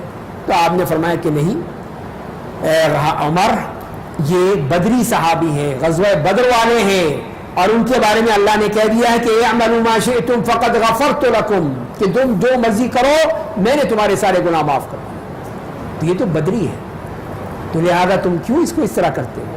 تو آپ نے پھر ان کی بات کو قبول کر لیا، لیکن اللہ تعالیٰ نے واضح کر دیا، یہ بتا دیا کہ اے ایمان والو ان سے اپنی دوستیاں مت بناؤ، یہ دوستی کا قابل نہیں ہے، یہ کافر، یہ کبھی بھی تمہارے لیے سچے نہیں ہو سکتے. اور اسی لیے ان شروع کی آیت میں یہی چیز فرما دی کہ تم چھپ چھپ کر ان سے دوستیاں کرتے ہو، اور جو بھی کرے گا وہ غلط راستے پر جائے گا. اگر وہ تم پر قابو پا لیں گے تو تمہارے دشمن بن جائیں اور اپنے ہاتھوں اور اپنی زبانوں سے تمہیں ایذا پہنچائیں، اور وہ چاہتے ہیں کہ تم بھی کافر بن جاؤ. ان کا معاملہ تو یہ ہے، اگر وہ غالب آ جائیں تو تمہیں چھوڑیں گے؟ کبھی نہیں چھوڑیں گے، ایک ایک بندے کو مار ڈالیں گے، اور تمہیں اپنی زبانوں سے، ہاتھوں سے کیا کچھ نہیں کرتے وہ، اور تم چاہتے ہیں کہ تم بھی کافر بن جاؤ، تم بھی کفر کر دو، تم بھی اسلام نہ رکھو. اور فرمائیں کہ دیکھو قیامت کے دن نہ تمہارے رشتہ دار کام آئیں گے نہ تمہاری اولاد، اس دن تمہارے درمیان اللہ فیصلہ کرے گا، اور وہ تمہارے اعمال کو خوب دیکھ رہا ہے. تو تم نے اپنی اولاد کے لیے، اپنے خاندان کے لیے سب کچھ کیا، قیامت کے دن کوئی کام نہیں آئے گا. نہ تمہاری یہ اولاد، نہ تمہاری رشتہ داریاں، سب کچھ ختم ہو جائے گا۔ اور اس کے لیے مثال دے دی حضرت ابراہیم علیہ السلام کی۔ مسلمانوں، یقیناً تمہارے لیے ابراہیم اور ان کے ساتھیوں میں بہترین نمونہ ہے، جب انہوں نے اپنی قوم سے کہا ہم لوگ تم سے اور تمہارے معبودوں سے بری ہیں جن کی تم اللہ سے پرستش کرتے ہو، ہم تمہارے دین کا انکار کرتے ہیں اور ہمارے اور تمہارے درمیان ہمیشہ کی دشمنی اور بغض کی ابتدا ہو چکی ہے، یہاں تک کہ تم ایک اللہ پر ایمان لے آؤ۔ البتہ ابراہیم نے اپنے باپ سے یہ بات کہی تھی کہ میں آپ کے لیے ضرور دعائے مغفرت کروں گا اور میں آپ کے لیے اللہ کی جانب سے کسی چیز کا اختیار نہیں رکھتا۔ تو اے ہمارے رب، ہم نے تجھی پر بھروسہ کیا ہے، تیری ہی طرف رجوع کیا ہے اور تیری ہی طرف سب کو لوٹ کر جانا ہے۔ تو اللہ تعالیٰ نے حضرت ابراہیم علیہ السلام کا نمونہ دیکھ کے بتا دیا ہے کہ دیکھ لو کہ انہوں نے کس طرح اپنے گھر والے، اپنے ماں باپ، اپنے سب کو چھوڑ دیا، صرف اللہ کے لیے، اللہ کے دین کے لیے سب کچھ چھوڑ کے وہاں سے ہجرت کر لی تھی۔ تو وہ تھے اصل نمونہ ہے۔ تو ان کی یہ دعائیں کہ انہوں نے کس طرح دعائیں کی، اے ہمارے رب ہمیں کافروں کے لیے آزمائش کا ذریعہ نہ بنا، اے ہمارے رب ہماری مغفرت فرما دے، بے شک تو زبردست بڑی حکمتوں والا ہے۔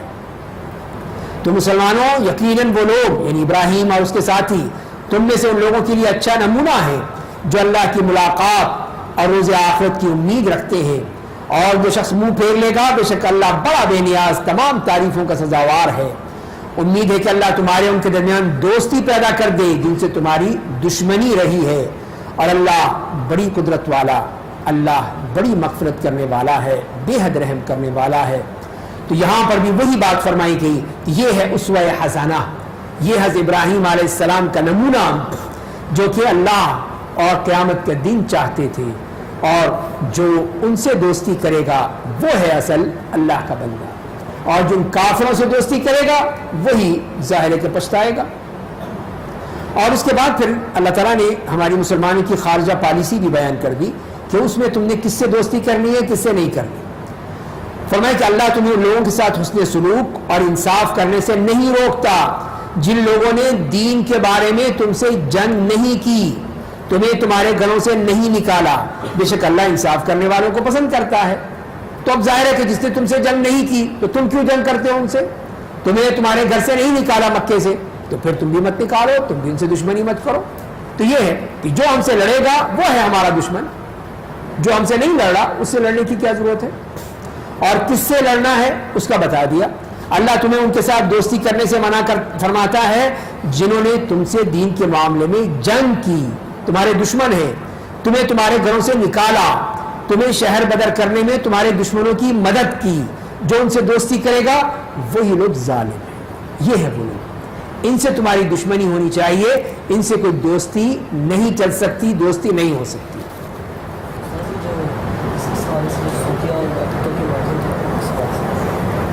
بہرحال تو اس معاملے میں تو وہ الگ ہے نا، ظاہر ہے کہ پھر اس میں کس کس کو دیکھیں گے آپ؟ جو بھی اللہ کا قانون تو سب کے لیے برابر ہے، چاہے جو بھی کرے، وہ اللہ کا حکم تو سب کے لیے برابر ہوتا ہے، وہ بھگتیں گے۔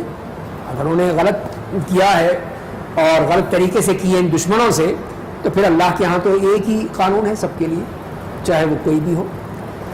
تو ایمان والو، جب تمہارے پاس مومن عورتیں ہجرت کر کے آئیں تو تم انہیں آزما لیا کرو، چیک کر لیا کرو کہ باقی وہ سچی ہیں، اسی لیے آئی ہیں، کسی اور مسئلے کے لیے تو نہیں آئی۔ اللہ ان کے ایمان کو خوب جانتا ہے۔ پس اگر تمہیں معلوم ہو جائے کہ وہ مومن ہیں تو انہیں کافروں کے پاس واپس مت بھیجو، وہ مسلمان عورتیں کافروں کے لیے حلال نہیں ہیں اور نہ وہ کفار مرد ان مسلمان عورتوں کے لیے حلال ہیں، اور ان کافروں نے شادی میں جو خرچ کیا انہیں واپس کر دو، اور تمہارے لیے کوئی حرج کی بات نہیں کہ ان عورتوں کا مہر دے کر ان سے نکاح کر لو۔ اور تم لوگ اپنی کافر بیویوں کو بھی اپنے پاس مت رکھو، اور تم نے نکاح پر جو خرچ کیا تھا اس کا مطالبہ کرو، اور کافروں نے جو خرچ کیا تھا اس کا وہ مطالبہ کریں۔ یہ اللہ کا حکم ہے، وہ تمہارے درمیان فیصلہ کرتا ہے، اللہ بڑا جاننے والا اور بڑی حکمتوں والا ہے۔ جیسے کہ صلح حدیبیہ میں یہ طے پایا تھا کہ جو بھی مکے سے اب مدینہ جائے گا تو مدینے والے اس کو واپس کر دیں گے، اس کو مدینے میں نہیں رہنے دیں گے۔ تو یہ قانون تھا، شرط تھا، اسی پہ آپ نے عمل کیا۔ اب معاملہ آ گیا عورتوں کا۔ اب عورتیں بھی آئیں مکے سے ہجرت کر کے مدینے، تو مکے والوں نے کہا ان کو واپس کرو، تو کہا نہیں، اللہ تعالیٰ نے فرمایا کہ نہیں، ان کو واپس نہیں کرنا. کیوں نہیں کرنا؟ اس میں عورتوں کا تو ذکر ہی نہیں ہے. معاہدے میں کہاں لکھا ہے عورتوں کو واپس کرو؟ وہاں تو مردوں کا ذکر ہے، مرد ٹھیک ہے واپس کر دیں گے.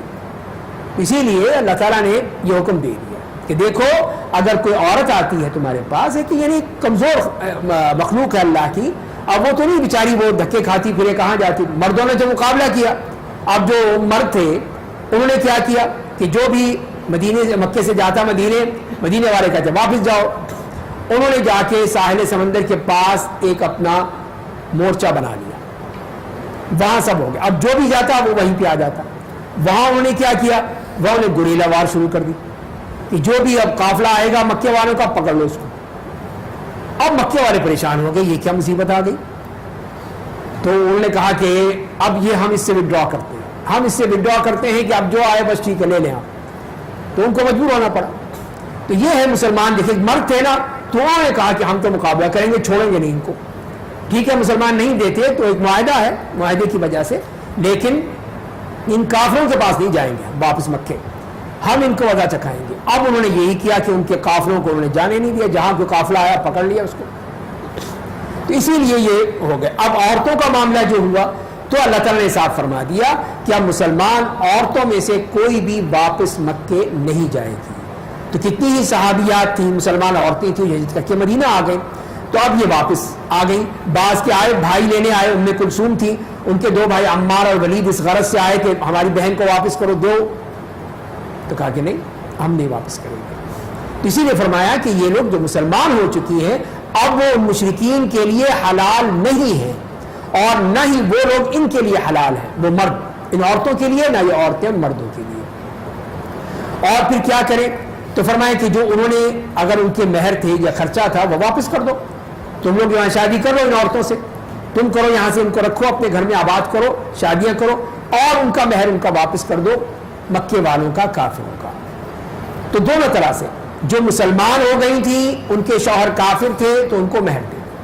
جو مرد مسلمان ہو گئے تھے، عورتیں ان کی کافر تھیں، وہیں رہ گئی، مکے میں رہ گئی، تو وہ اب نہیں لے سکتے، نہیں رہ سکتے ان کے ساتھ. ان مسلمانوں سے بھی کہہ دیا کہ بس ان کو مہر دو اور ختم کرو، جاؤ ان کے حوالے کر دو. تو اس طرح وہ فیصلہ کر دیا گیا کہ اب دونوں اس طرح جو فریق ہیں وہ اپنے اپنے دیکھ لیں کہ کون مسلمان ہے اس کی بیوی کافر رہ گئی ہے، یا کون سی وہ مسلمان عورت ہے جس کا شوہر کافر ہے. اب وہ آپس میں نہیں مل سکتے، ان کے مسائل اس آیت کی روشنی میں حل کر دیے گئے. اور فرمایا اگر تمہاری بعض بیویاں کافروں کے پاس رہ جائیں، پھر تم نے ان کافروں کو کسی جنگ میں سزا دی، تو جن مسلمانوں کی بیویاں چلی گئی ہیں انہیں ان کا خرچ کیا ہوا مال دے دو، وہ ان کو واپس کر دو، اور اس اللہ سے ڈرو جس پر تم ایمان رکھتے ہو.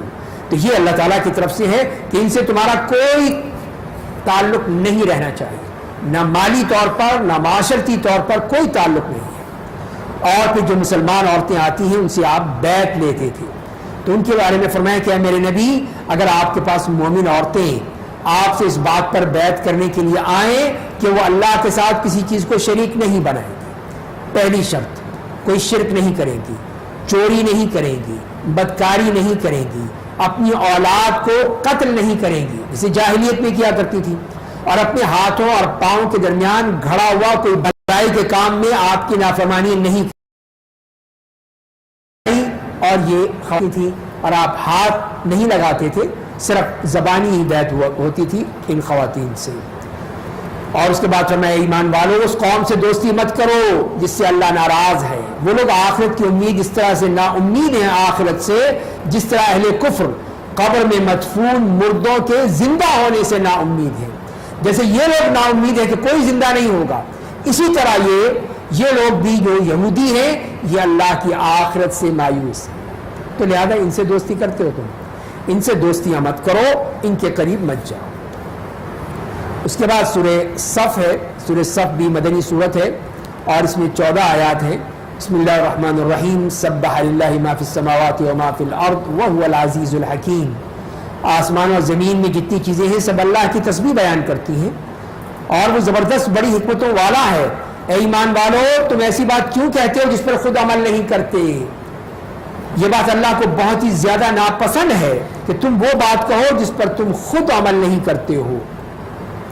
تو اللہ تعالیٰ نے یہی بتا دیا کہ جسے مسلمانوں کا تھا بعض لوگ تو وہ یہی چاہتے تھے کہ اللہ تعالیٰ ہم پر جہاد فرض کر دے اور ہم نکلیں اور کافروں کو قتل کریں، یہ کریں وہ کریں، بڑا جوش تھا.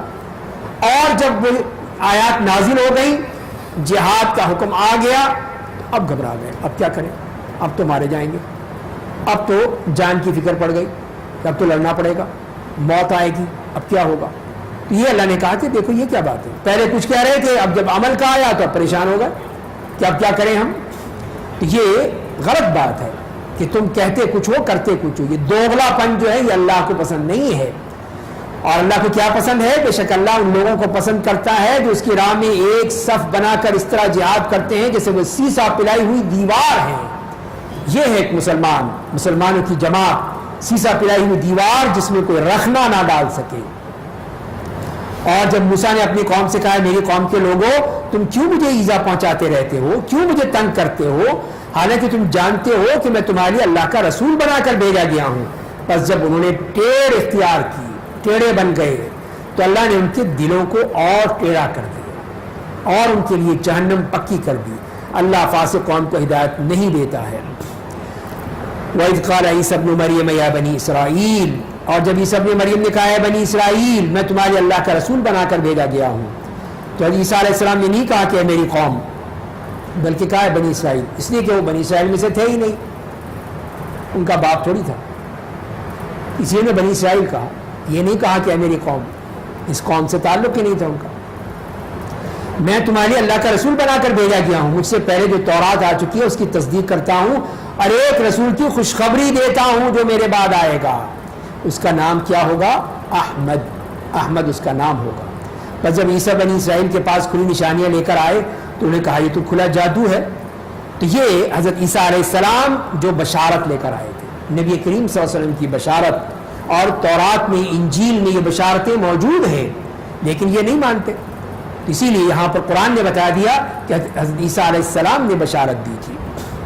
اور اس سے بڑھ کر ظالم کون ہوگا جو اللہ کے خلاف جھوٹ بہتان باندھتا ہے حالانکہ اسے اسلام کی دعوت دی جا رہی ہے. اللہ ظالم کو ہدایت نہیں دیتا. ایسے افطرا پردازوں کو کفار اللہ کے نور کو اپنے منہ سے پھونکے مار کر بجھانا چاہتے ہیں، پھونکوں سے یہ چراغ بجھانا چاہتے ہیں. اللہ اپنے نور کو پورا کر دینا چاہتا ہے چاہے کفار کو یہ بات کتنی ہی ناگوار گزرے. تو یہ ہو نہیں سکتا کہ وہ سورج کو اگر کوئی پھونکے مارنے لگے کہ سورج جو ہے وہ بجھ جائے گا. اسی لیے فرمایا کہ یہ اللہ کے دین کو، اللہ کے نور کو اپنی پھونکوں سے بجھانا چاہتے ہیں. یہ نہیں ہو سکتا. اسی نے اپنے رسول کو منبع ہدایت قرآن اور دین حق کے ساتھ بھیجا ہے تاکہ اسے تمام ادیان پر غالب بنائے چاہے مشرکین کو یہ بات کتنی ہی ناگوار گزرے. تو یہ اللہ کا وعدہ ہے کہ اللہ اپنے دین کو غالب کرے گا، وہ غالب ہو کر رہے گا چاہے ہم کریں یا نہ کریں. ہم جیسے مسلمان چاہے وہ سستی اور غفلت کے مارے سوتے رہیں لیکن اللہ ضرور اپنے دین کی مدد کرے گا. ہم اس کے دین کی مدد کریں یا نہ کریں ہمیں بھگتنا پڑے گا. اللہ کی آزمائش ہے اور اس کا طریقہ بتا دیا تم نے کیا کرنا ہے. اے ایمان والو کیا میں تمہیں ایسی تجارت بتاؤں جو تمہیں دردناک عذاب سے نجات دے دے؟ اللہ اس کے رسول پر ایمان لاؤ گے، اللہ کی راہ میں اپنے مال اور اپنی جان کے ذریعے جہاد کرو گے. مال بھی دینا پڑے گا، جان بھی دینی پڑے گی. اگر تم جانو تو یہ تمہارے لیے بہتر ہے. وہ کیا کرے گا پھر؟ تمہارے گناہوں کو معاف کر دے گا، تمہیں ایسی جنتوں میں داخل کرے گا جن کے نیچے نہریں جاری ہوں گی اور جنات عدن کی عمدہ رہائش گاہوں میں ٹھہرائے گا. یہی عظیم کامیابی ہے. اور ایک دوسری نعمت بھی دے گا جسے تم پسند کرتے ہو، یعنی اللہ کی نصرت و تائید اور قریبی حاصل ہونے والی فتح و کامرانی. تو اے میرے نبی آپ مومنوں کو بشارت دے دیجئے. تو یہ بشارت بھی مل گئی کہ اب ایک فتح آنے والی ہے. وہ کون سی تھی؟ وہ فتح مکہ تھی. فتح مکہ سے پہلے ہی یہ صورت نازل ہوئی اور یہ خوشخبری مل گئی. اے ایمان والو اللہ کے مددگار بنو، کونوا انصار اللہ. جیسا کہ عیسیٰ ابن مریم نے حواریوں سے کہا کہ دعوت اللہ کی راہ میں میری کون مدد کرے گا، کون ہے میرا ساتھی؟ تو حواریوں نے کہا کہ ہم اللہ کے دین کی مدد کرنے والے ہیں. پس بنی اسرائیل کی ایک جماعت ایمان لے آئی، دوسری جماعت کافر ہو گئی. کچھ لوگ مان گئے، کچھ لوگ نہیں مانے. تو ہم نے ایمان والوں کو ان کی دشمنوں کے مقابلے میں مدد کی پس وہ غالب آ گئے. تو اس طرح اللہ تعالیٰ اپنے بندوں کی مدد فرماتے ہیں. جو ہے یہ بھی مدنی صورت ہے, 11 آیات ہیں. بسم اللہ الرحمن الرحیم. یسبح للہ ما فی السماوات وما فی الارض الملک القدوس العزیز الحکیم. تو تسبیح کے حوالے سے کہ یہ تسبیح کون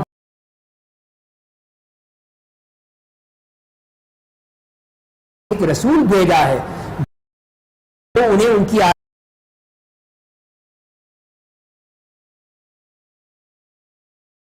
سناتا ہے.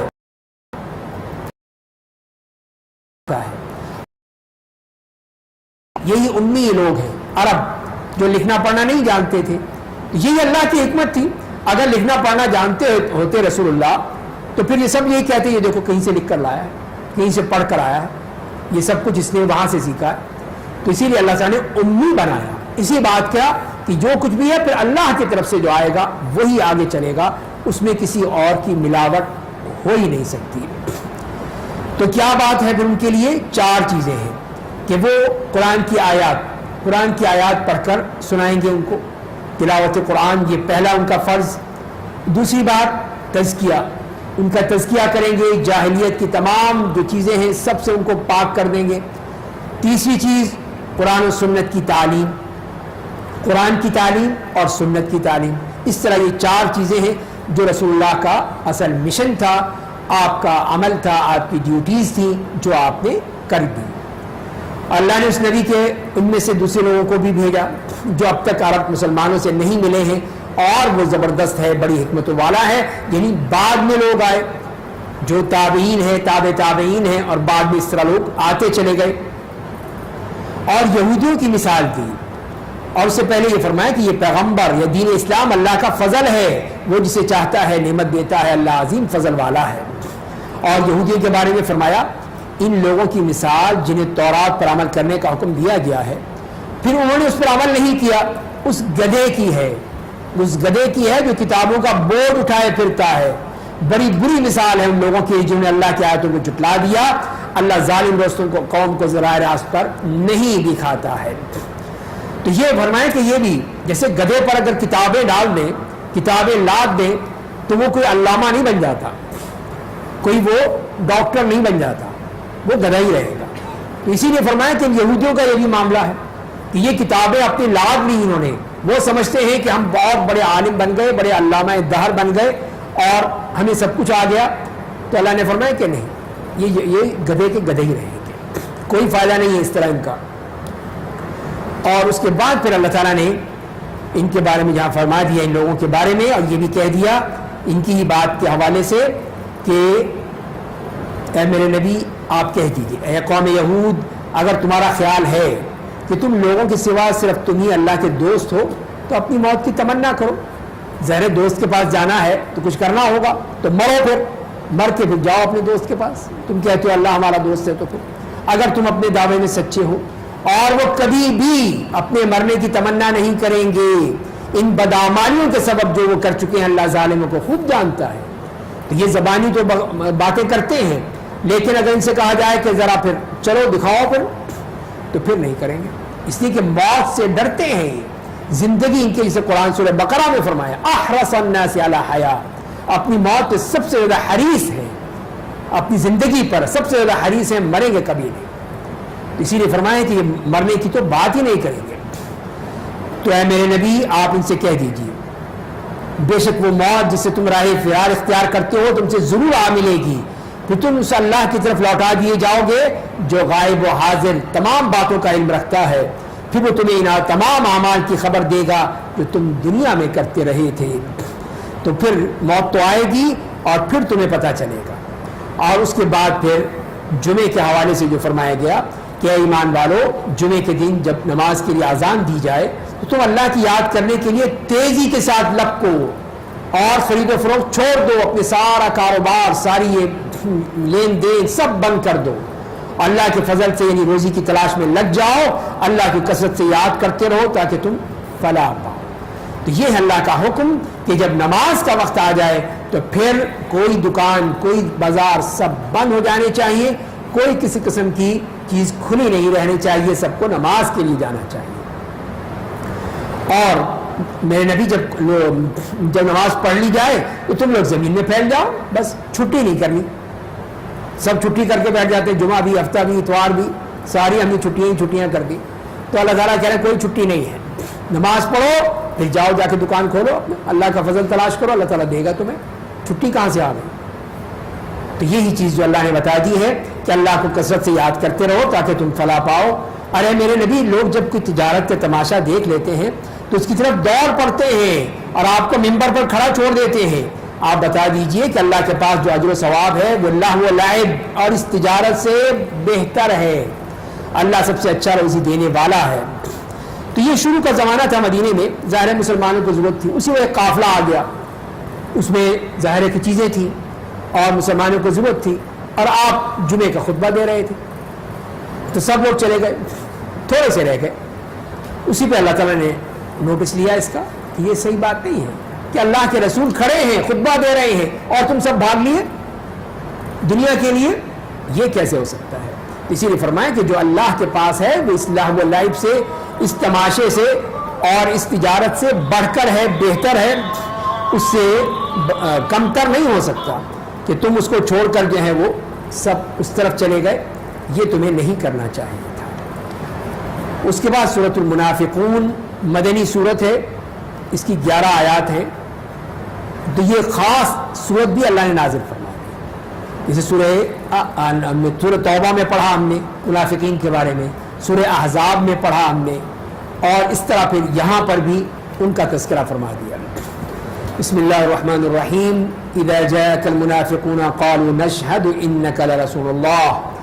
تو اے میرے نبی، آج جب آپ کے پاس منافقین آتے ہیں تو کہتے ہیں ہم گواہی دیتے ہیں آپ اللہ کے رسول ہیں، اور اللہ جانتا ہے کہ آپ بے شک اس کے رسول ہیں. اللہ گواہی دیتا ہے کہ منافق بے شک پکے جھوٹے ہیں، یہ سب جھوٹ بول رہے ہیں، جھوٹی باتیں کر رہے ہیں، کوئی بھی ان کی بات سچ نہیں ہے، دل سے نہیں ہے. اور جیسے پہلے بھی فرمایا کہ انہوں نے اپنی قسموں کو ڈھال بنا لیا ہے، ہر بات میں قسمیں کھائیں گے، اور یہ قسمیں کھانا اس طرح باتوں میں یہ واقعی جھوٹ ہونے کی دلیل ہے، جھوٹے ہونے کی علامت ہے. اس لیے کہ وہ جھوٹا تو اپنے دل میں تو جانتا ہے کہ میں جھوٹا ہوں، تو اس تصور کی بنا پہ وہ یہ سمجھتا ہے کہ لوگ بھی مجھے جھوٹا سمجھتے ہیں، تو لہذا پھر وہ اللہ کی قسمیں کھا کھا کر یہ کہنا چاہتا ہے کہ نہیں میں جھوٹا نہیں ہوں، میں جھوٹ نہیں بول رہا، دیکھو میں قسمیں کھا رہا ہوں. تو یہی منافقین کا طرز عمل تھا. وہی چیز اللہ نے بیان کر دی کہ انہوں نے اپنی قسموں کو ڈھال بنا رکھا ہے. وہ لوگ ایسا اس لیے کرتے ہیں کہ وہ بظاہر ایمان لے آئے، اس لیے کہ ان کے ظاہر تو ہی ہے، پھر کفر ہی پہ قائم رہے تو ان کے دلوں پر مہر لگا دی گئی، اس لیے کہ وہ بالکل نہیں سمجھتے. اب تو سمجھ سکتے ہی نہیں ہیں، اب وہ کافر ہی مریں گے. اور جب آپ انہیں دیکھتے ہیں تو ان کے جسم آپ کو بہت اچھے لگتے ہیں، خوب شاندار ہیں، بن ٹھن کے آتے ہیں. اگر وہ بات کرتے ہیں تو آپ کی ان کی گفتگو غور سے سنتے ہیں.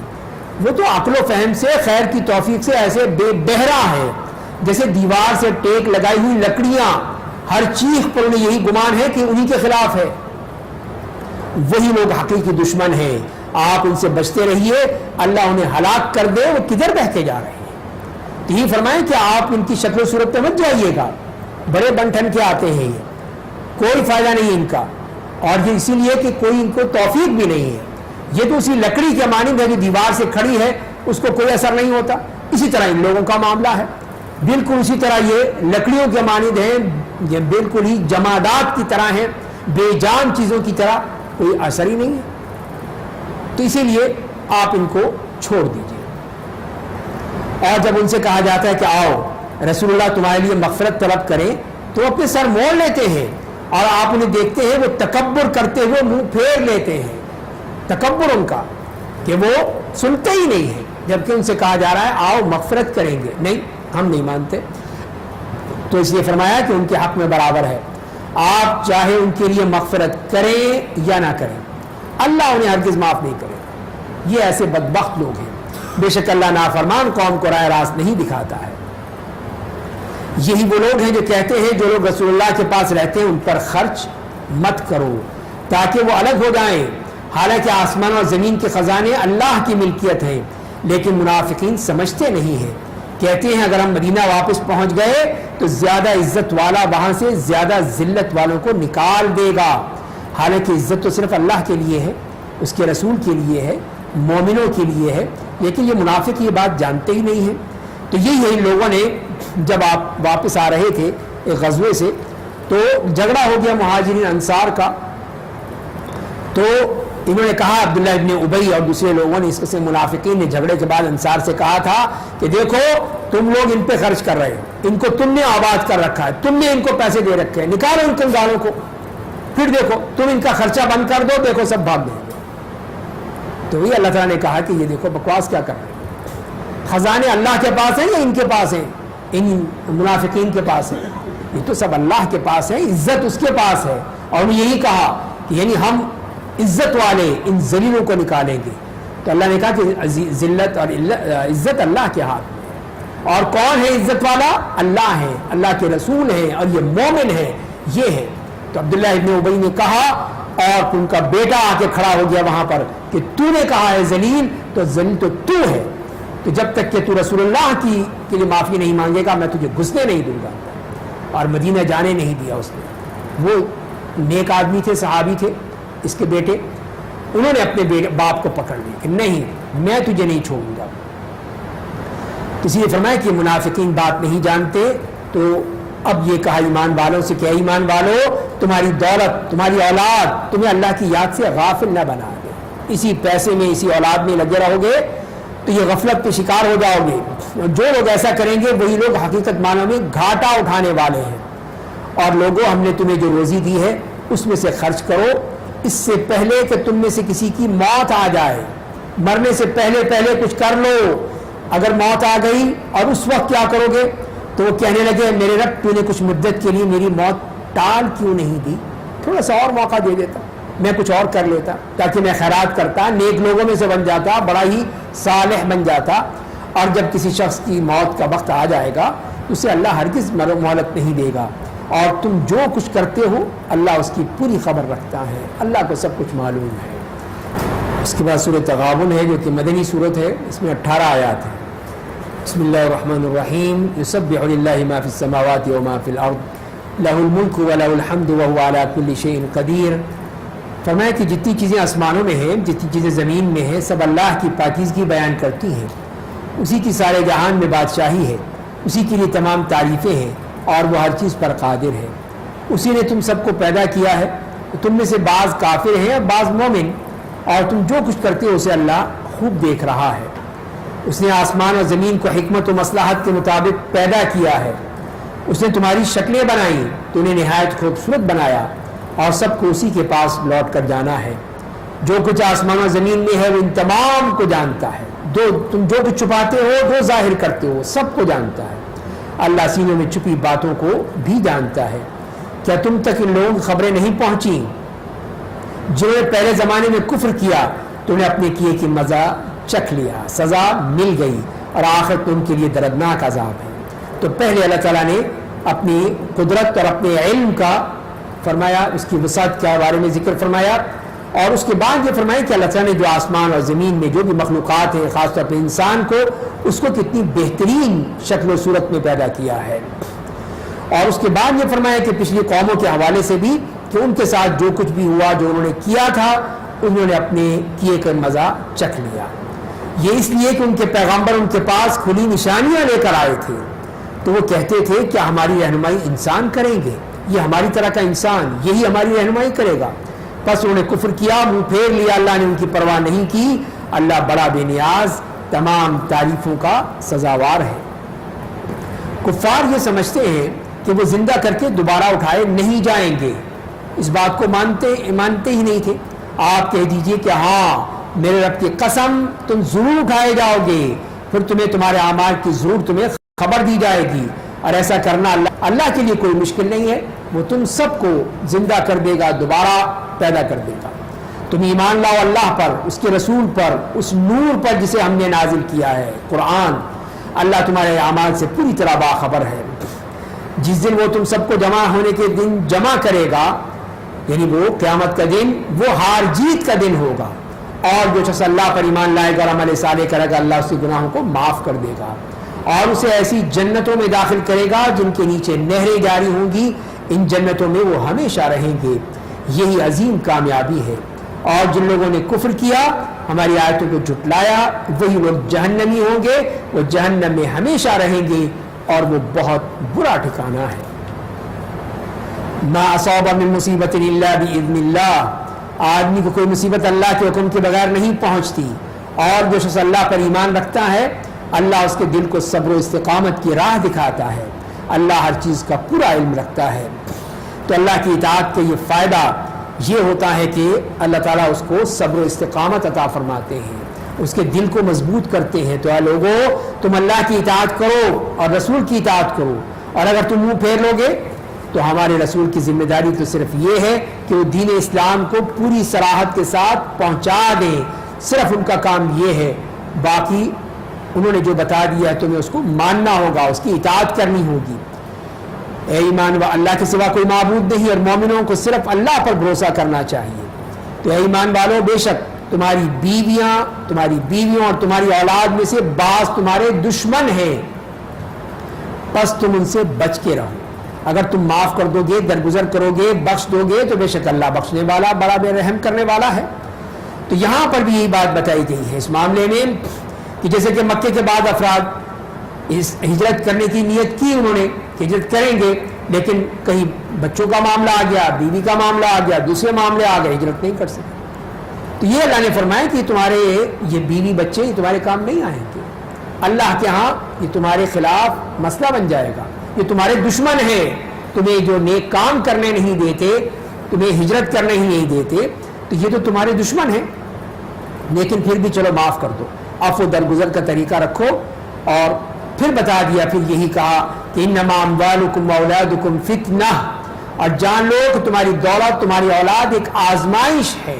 یہ بہت بڑی آزمائش ہوتی ہے کہ اللہ کے دین کے لیے آدمی کچھ کام کرنا چاہے، کچھ خرچ کرنا چاہے، لیکن یہی اولاد اور یہ دولت یہ ان کو روک دیتی ہے، آزمائش میں ڈال دیتی ہے۔ اور تم سے جہاں تک ہو سکے اللہ سے ڈرتے رہو اور سنو اور اطاعت کرو، اور اپنی بھلائی کے لیے اللہ کی راہ میں خرچ کرتے رہو، اور جو شخص اپنے نفس کے بخل سے بچا لیا جائے وہی لوگ فلاح پانے والے ہیں، وہی لوگ کامیاب ہیں۔